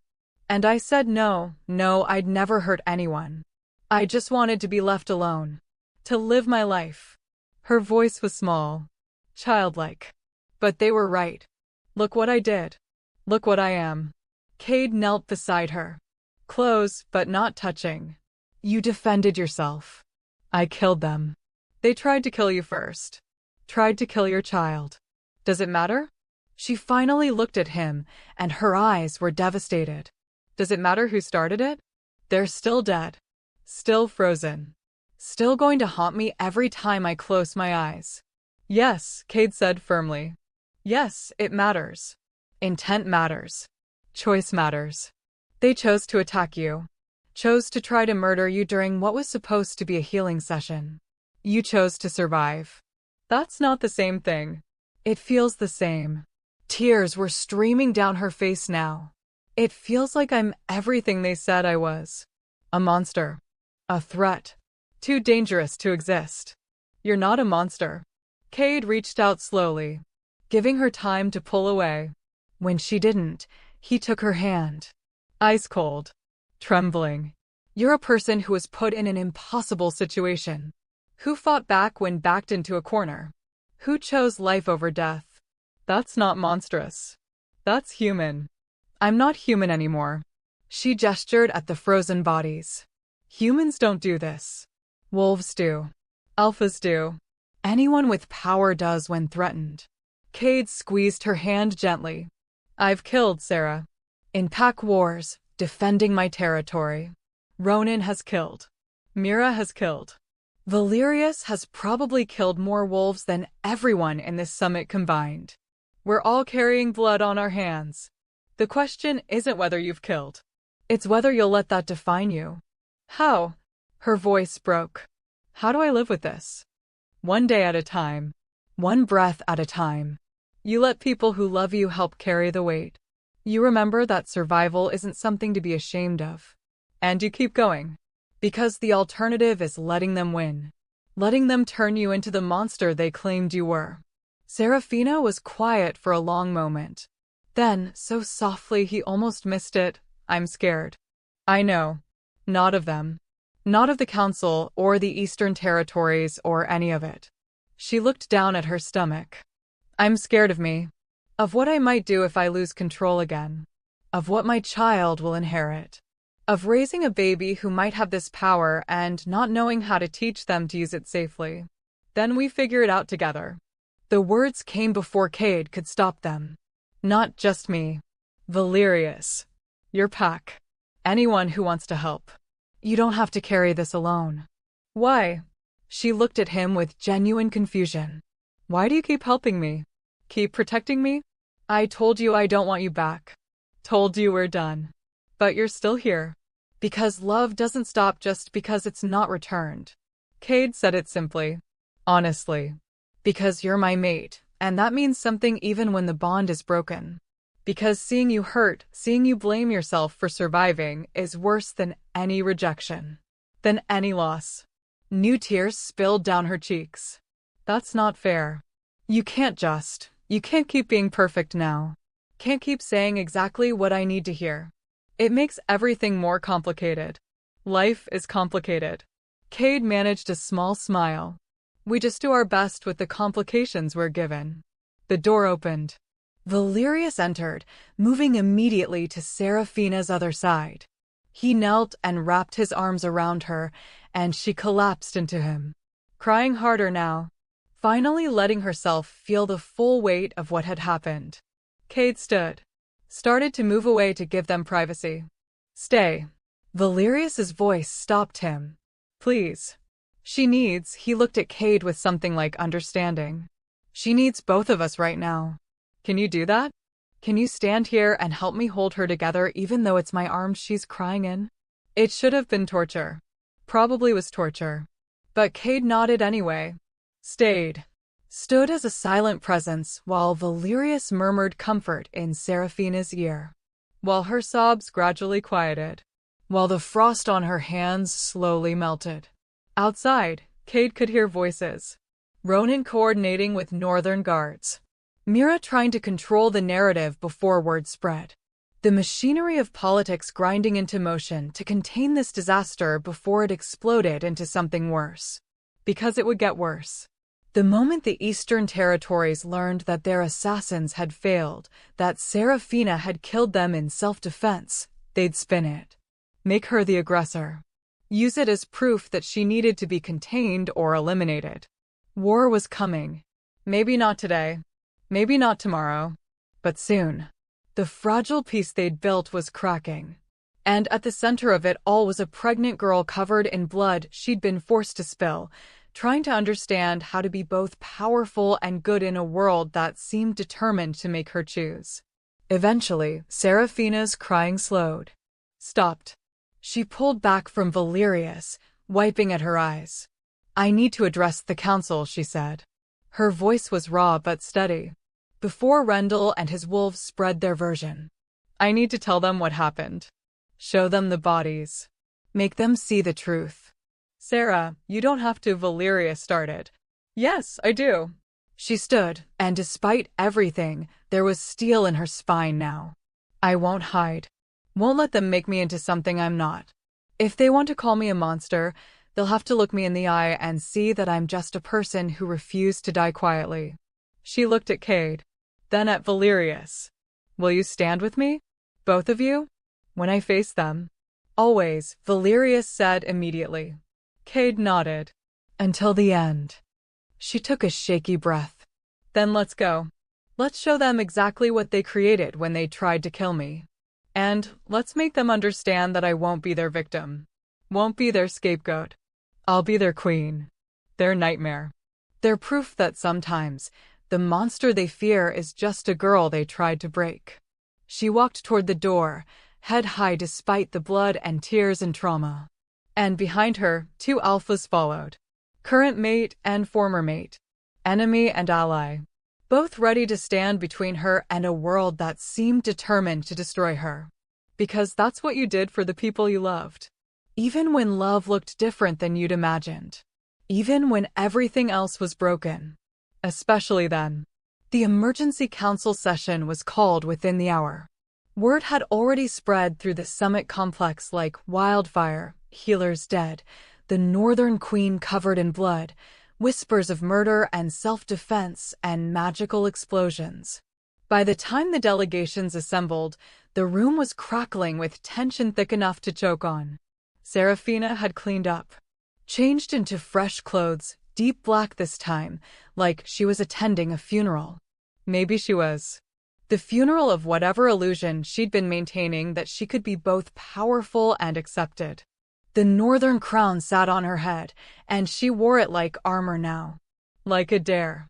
She walked into that chamber flanked by Valerius on one side and Cade on the other, and the symbolism wasn't lost on anyone. The North and South. Former enemies. United behind this one woman. The sight sent ripples through the assembly. Rendell was already standing, face flushed with righteous anger. This is unacceptable. She killed council-approved healers. Wolves who were there to help her, and she murdered them in cold blood. They were assassins. Valerius's voice cut through the outrage like a blade. Wolves sent by the Eastern Territories with false credentials and orders to kill my mate during what was supposed to be a healing session. One real healer is dead, murdered by your agents before they turned on Serafina. She defended herself. That's not murder. That's survival.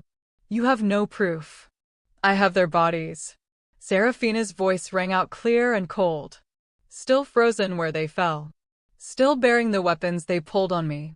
Still wearing the marks of Eastern Pack affiliation hidden beneath their healers' robes. Would you like to see them?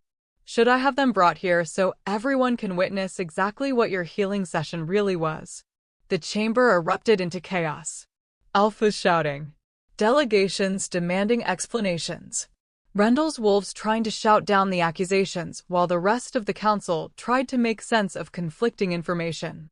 Corvus slammed his staff down repeatedly. Order. We will have order. But the order was fracturing.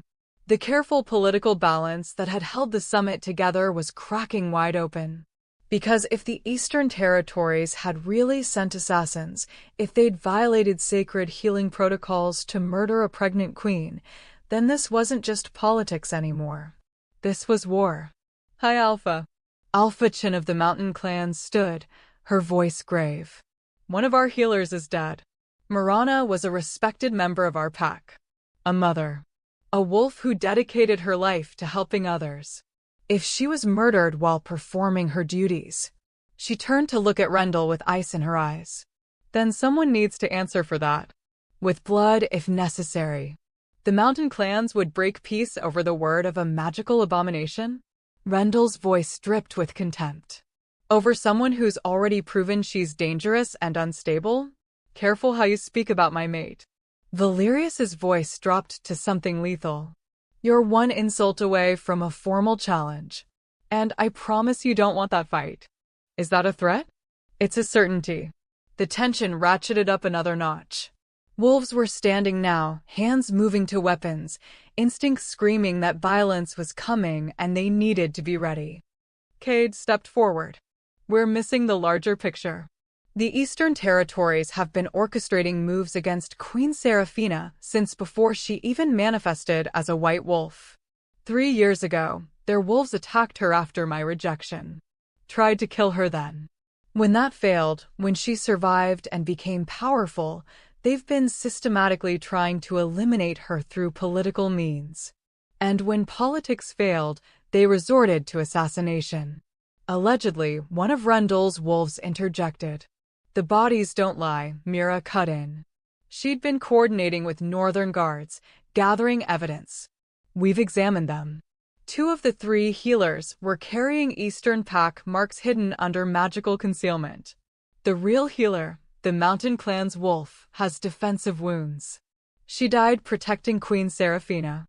And the assassins had poison. Silver-laced poison designed specifically to harm magical bloodlines. The revelation sent shockwaves through the chamber. Silver-laced poison was illegal. Had been for centuries. It was slow, agonizing, and targeted wolves with strong magical heritage. The kind of thing you used when you wanted someone to suffer. When killing wasn't enough, you wanted them to hurt. This is war. Valerius's voice was quiet now. Deadly calm. The moment your wolves touched my mate with intent to kill, you declared war on the North. The only question now is whether the rest of this council will hold you accountable or let you hide behind political excuses. We did nothing, Rendell started.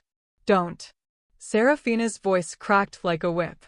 Don't you dare stand there and lie. I saw their faces when they attacked. Saw the hatred. The satisfaction. They weren't there to help me. They were there to finish what your wolves started 3 years ago. The only difference is this time, I was strong enough to stop them. She moved to the center of the chamber. Every eye followed her. You want to know what I am? What I'm capable of? Her voice rose. I'm a white wolf. The first in generations. I have power I don't fully understand and didn't ask for. Power that manifested because I was attacked, hunted, pushed to the edge of death and told to choose, die quietly or fight back. I chose to fight. And yes, that makes me dangerous. Makes me unpredictable. Makes me exactly the kind of threat you're afraid of. She looked around the chamber, meeting the eyes of every alpha, every delegate, every wolf who'd been whispering about her for days. But here's what you need to understand. I didn't want this power. Didn't want to be special or chosen or important. I wanted to live quietly with my mate. Raise my child in peace. Build a life that didn't involve politics or assassination attempts or standing in front of councils, defending my right to exist. Her hands were glowing now. That silver light flickering at her fingertips. But this time it wasn't uncontrolled. Wasn't chaotic. It moved with her emotions, responding to her intent. You tried to make me weak by taking away my wolf. Tried to make me powerless by isolating me. Tried to make me dead by sending assassins. And instead, you made me this. The light blazed brighter. You made me the very thing you feared. Not because I chose to be dangerous, but because you made being dangerous the only way to survive. The temperature in the chamber was dropping. frost creeping across the floor, windows rattling in their frames. And this time, Serafina wasn't fighting it. She was letting her power show, letting them feel exactly what she was capable of. "So here's my offer," she continued. "The only offer you'll get. Accept that I exist. Accept that I have every right to live freely, raise my child, rule beside my mate without interference or assassination attempts. Accept that white wolves are not abominations or threats. We're just wolves with abilities you don't understand. Accept all of that, and I'll use this power to help. To heal. To build instead of destroy." The light pulsed. The room shook slightly. "But if you can't accept it, if you insist on seeing me as an enemy, on treating me like a problem to be solved, then I'll show you exactly how dangerous I can be. I'll show you what a white wolf does when you back her into a corner with no way out. I'll show you fire and ice and fury that your ancestors only whispered about in nightmares." She let the power flare. Just for a moment. Just enough. The chamber filled with silver-white light. Blinding. Overwhelming. The kind of magic that made ancient alphas want to bow and modern wolves want to run. It pressed against every person in the room like a physical weight, testing them, measuring them, asking a simple question. Friend or enemy? Then it was gone. Pulled back inside her like she'd never released it at all. Like she had complete control despite everything they'd been told about her instability. Serafina stood in the center of the chamber, breathing hard but steady. "That's who I am. That's what I am. Now you decide, will you work with me? Or will I have to burn down everything you've built just to keep my family safe?" The silence was absolute. Even Rendell had gone pale. Even the Eastern wolves who'd been so confident in their accusations had taken unconscious steps back. Because they'd felt it. They all had. The sheer magnitude of power she was holding in check.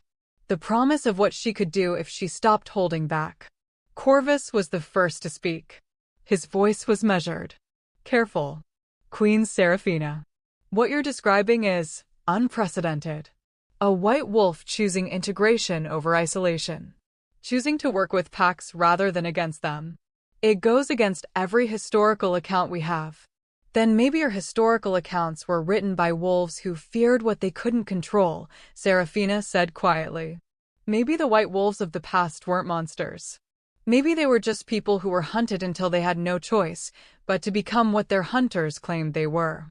Alphachin stood slowly. "The mountain clans will support Queen Serafina's proposal. We will recognize her sovereignty and her right to exist without persecution. In return for her commitment to use her abilities peacefully." She looked at Rendell. "And we will demand justice for our slain healer. Blood for blood. As is our right under ancient law." One by one, other delegations stood. The coastal packs. Several smaller territories. Even some of the Eastern Territories' allies were wavering, unwilling to defend obvious assassination attempts. The tide was turning. Rendell saw it happening. Saw his power slipping away. And in that moment, Cade saw the desperation in the Eastern Alpha's eyes. The cornered animal realization that he'd lost. Which made him more dangerous than ever. "This is insanity." Rendell's voice rose. "You're all going to bow to this abomination? Give her free rein to do whatever she wants because you're afraid of her power? What happens when she decides she doesn't want to play nice anymore? When that child she's carrying manifests the same abilities? When we're looking at a dynasty of magical wolves who can destroy us on a whim? Then we hope we've treated them well enough that they choose not to," Valerius said coldly. "Novel concept, I know. Treating people with respect so they don't feel the need to retaliate. You're all fools." Rendell looked around the chamber with something like disgust. "You're signing your own death warrants. In a generation, maybe less, she'll be powerful enough to enslave you all. And you'll remember this moment when you chose fear over sense. The only one motivated by fear here is you," Cade said. "Fear that you can't control her. Can't use her. Can't eliminate her. So you'd rather destroy her and risk war than accept that maybe, just maybe, she deserves the same rights as every other wolf in this chamber." Rendell's eyes snapped to Cade. "And you. The famous morning alpha. Tell me, how does it feel knowing your rejected mate is carrying another man's child? Knowing she chose him over you? Knowing that if you'd just kept her, none of this would be happening. The words were designed to wound. To make Cade doubt his choices. To fracture the alliance between South and North by reminding everyone of the personal connection complicating everything. Instead, Cade smiled. Cold. Certain. It feels like I made the biggest mistake of my life. Like I threw away something precious, because I was too afraid to see its value. Like I'll regret it every day for the rest of my existence. He paused. Let that sink in. But you know what it doesn't feel like? It doesn't feel like that mistake gives me the right to dictate her future. Doesn't give me the right to decide whether she lives or dies. Doesn't give me any claim over her beyond what she chooses to give me. And right now, she's choosing to survive. To thrive. To build a life with someone who valued her when I couldn't. And if supporting that means standing against you, against tradition, against fear, against every instinct that says I should be jealous or possessive or bitter, then I'll stand against you gladly. He moved to stand beside Seraphina. Beside Valerius. A united front. The South stands with the North, Cade declared formally. We recognize Queen Seraphina's sovereignty and support her right to exist without persecution. Any move against her will be considered a move against both our territories. And we will respond accordingly. The declaration was binding. Formal. The kind of alliance that couldn't be easily broken. Rendell's face twisted with rage. Then you're all traitors. All complicit in the destruction that's coming. And when she turns on you, when that power consumes her and everyone around her, remember that I warned you. Remember that I tried to stop this.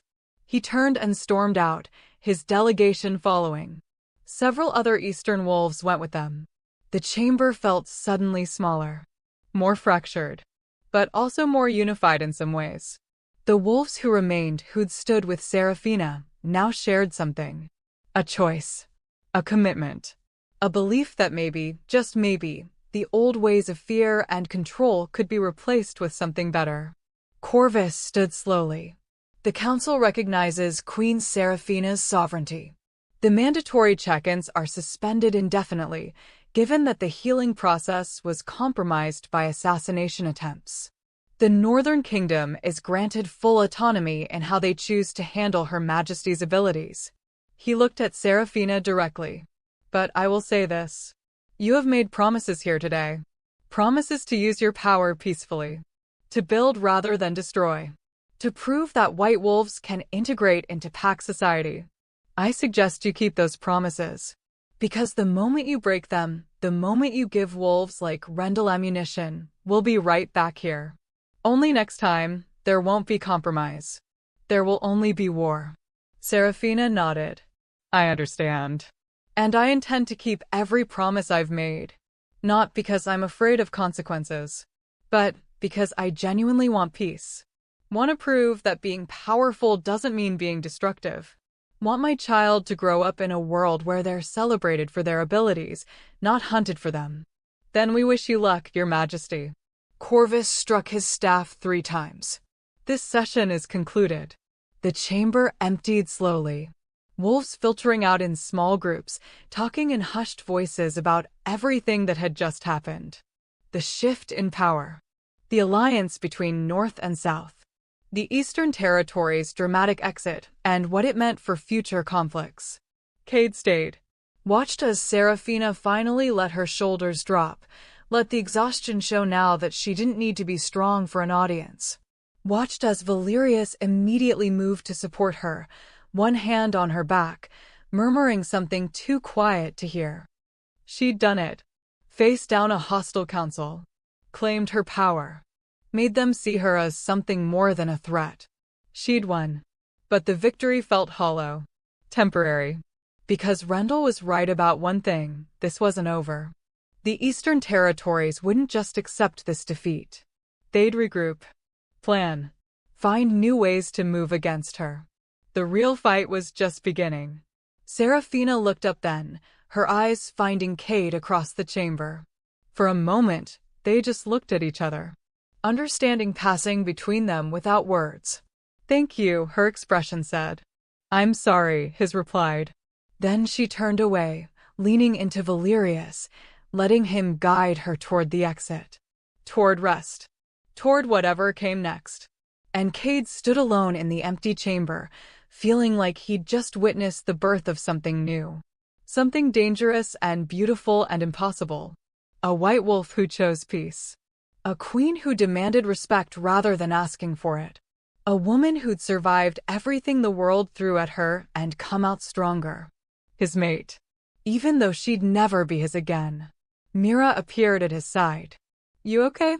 "No," Cade said honestly. "But I will be. Eventually." She was incredible today. She was. He finally turned away from where Seraphina had disappeared. She always was. I just never let myself see it. So what now? Ronan had joined them. The East will retaliate. Maybe not today. Maybe not next week. But they'll come for her again. Then we'll be ready. Cade's voice was firm. We've made our choice. We stand with the North. With her. Whatever that costs us. It'll cost us everything, Thane warned. Trade routes. Alliances. Maybe our position in the continental hierarchy. I know. Cade looked at his pack, his family really.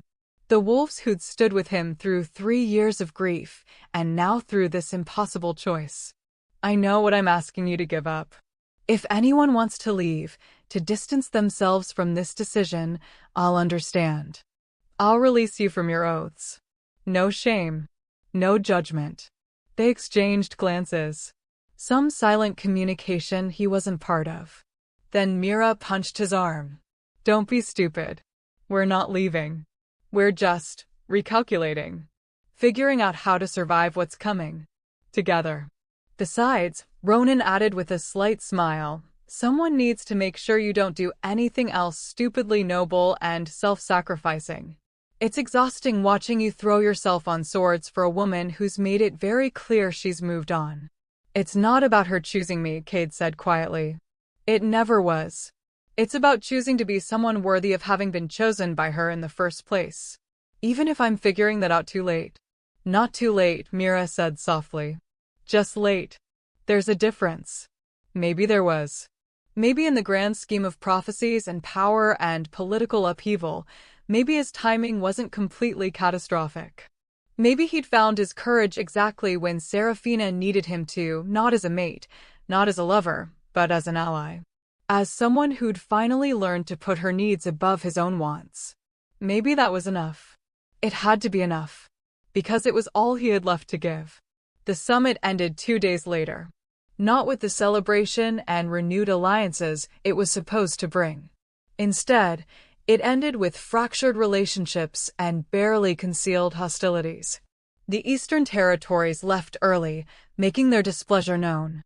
Several smaller territories followed, unwilling to align themselves with what they saw as Northern aggression. But others stayed, signed new treaties, acknowledged Seraphina's sovereignty, chose a different path forward. The world was changing, had already changed. And everyone could feel it, the old order crumbling, something new rising from the ashes. Whether that something would be better or worse, no one could say. Only time would tell. Cade stood in the courtyard watching delegations depart. His own pack would leave tomorrow. Return to Southern Territory and face whatever consequences came from their choice.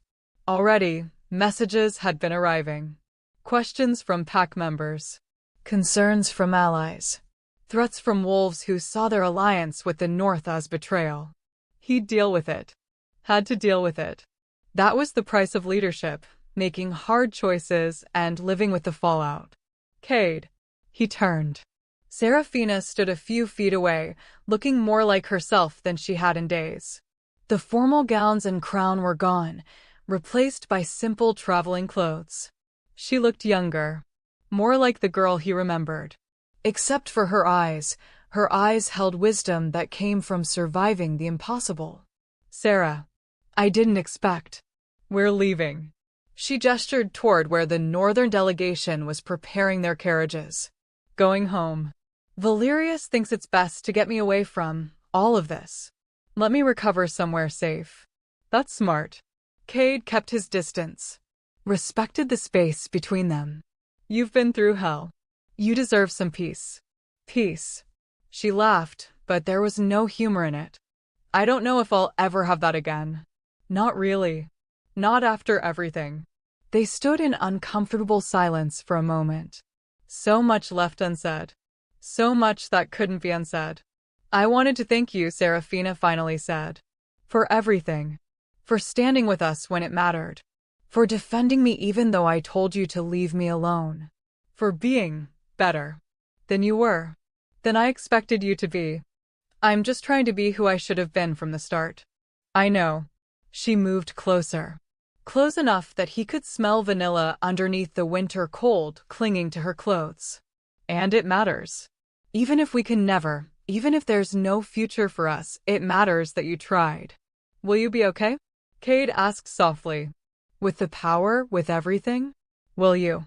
I don't know. Her honesty was brutal. I don't know if I'll ever fully control this. Don't know if my child will inherit it. Don't know if the Eastern Territories will come for me again or if this fragile peace will hold. I don't know anything except that I'm tired, Cade. So tired of fighting. So tired of being afraid. So tired of being the center of everyone's fear and prophecies and political maneuvering.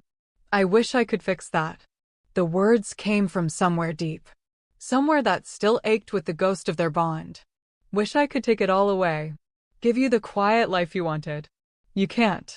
She smiled sadly. No one can. This is my life now. My power. My responsibility. I just have to figure out how to carry it without breaking.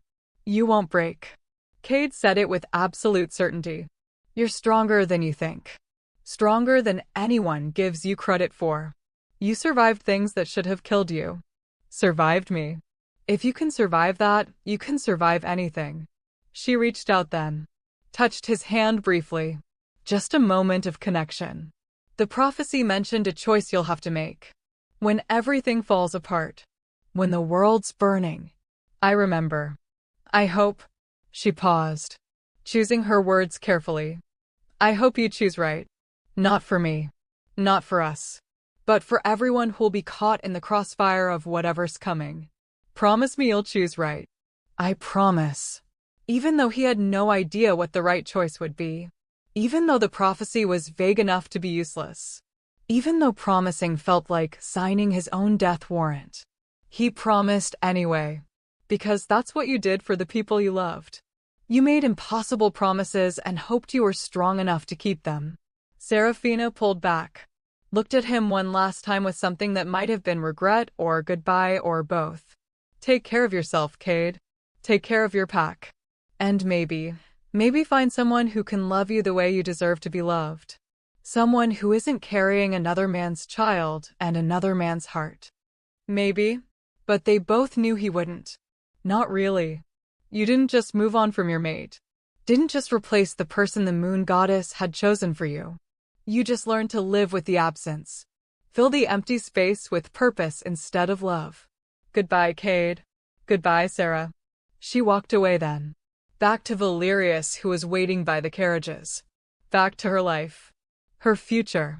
Her everything that didn't include Cade except as a memory. A mistake. A chapter that had closed before the story really began. And Cade watched her go. Watched the carriages roll out of the courtyard and down the mountain path.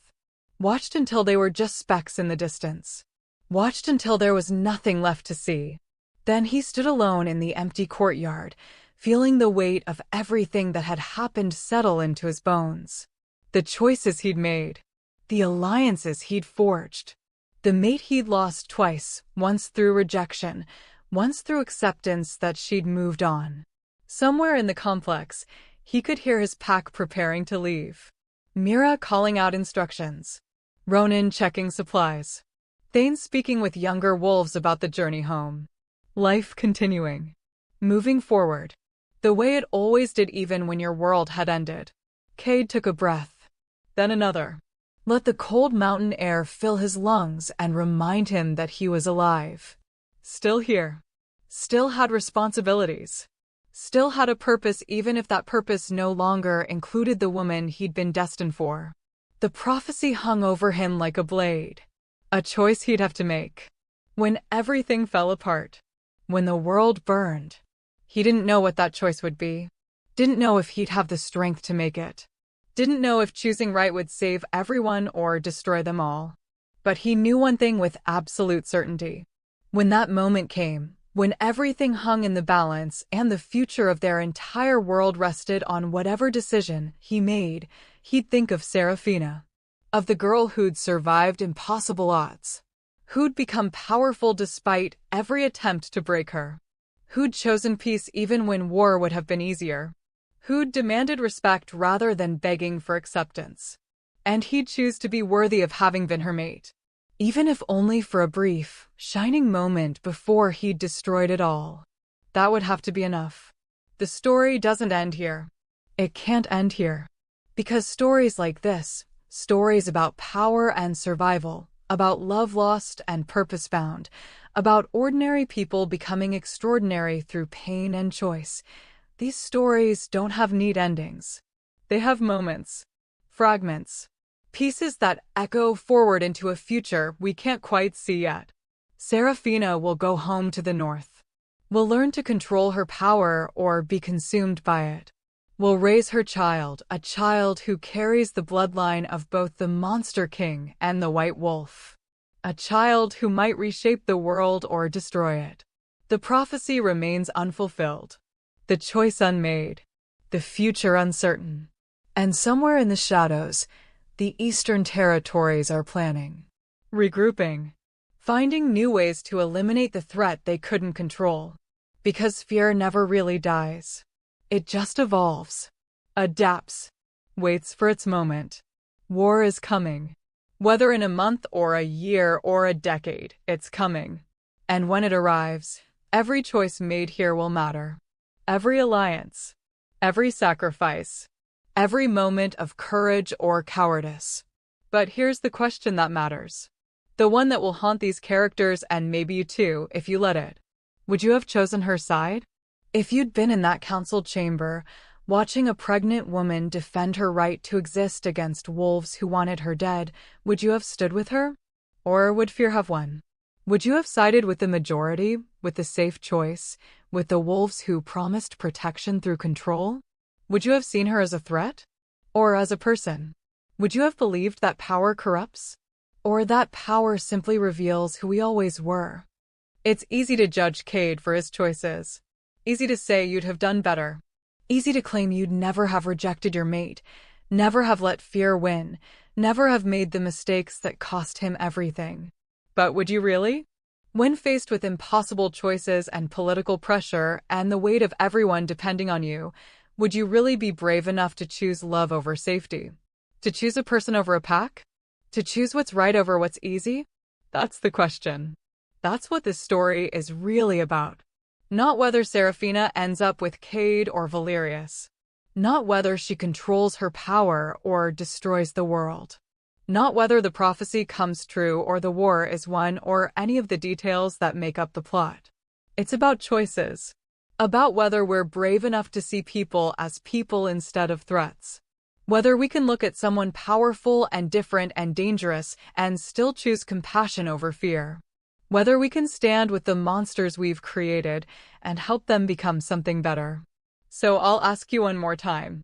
Would you have chosen her side? Would you have stood with the White Wolf?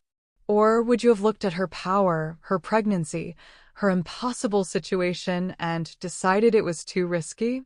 Too complicated? Too dangerous? Your answer to that question, the honest answer, the one you give yourself when no one's watching, that's who you really are. And maybe that's the most terrifying thing of all. If this story lit something inside you, if you felt Serafina's pain and Cade's regret and the impossible weight of choices that matter, then subscribe to Cindy's Wolfheart Stories. Because here, we don't tell safe stories. We don't give you easy answers or predictable endings. We tell tales that burn, that ask hard questions, that make you think about who you'd be when everything falls apart. We tell stories about wolves and power and the fine line between monster and hero. And we tell them because some stories are too important to stay silent, too powerful to be contained, too necessary to be forgotten.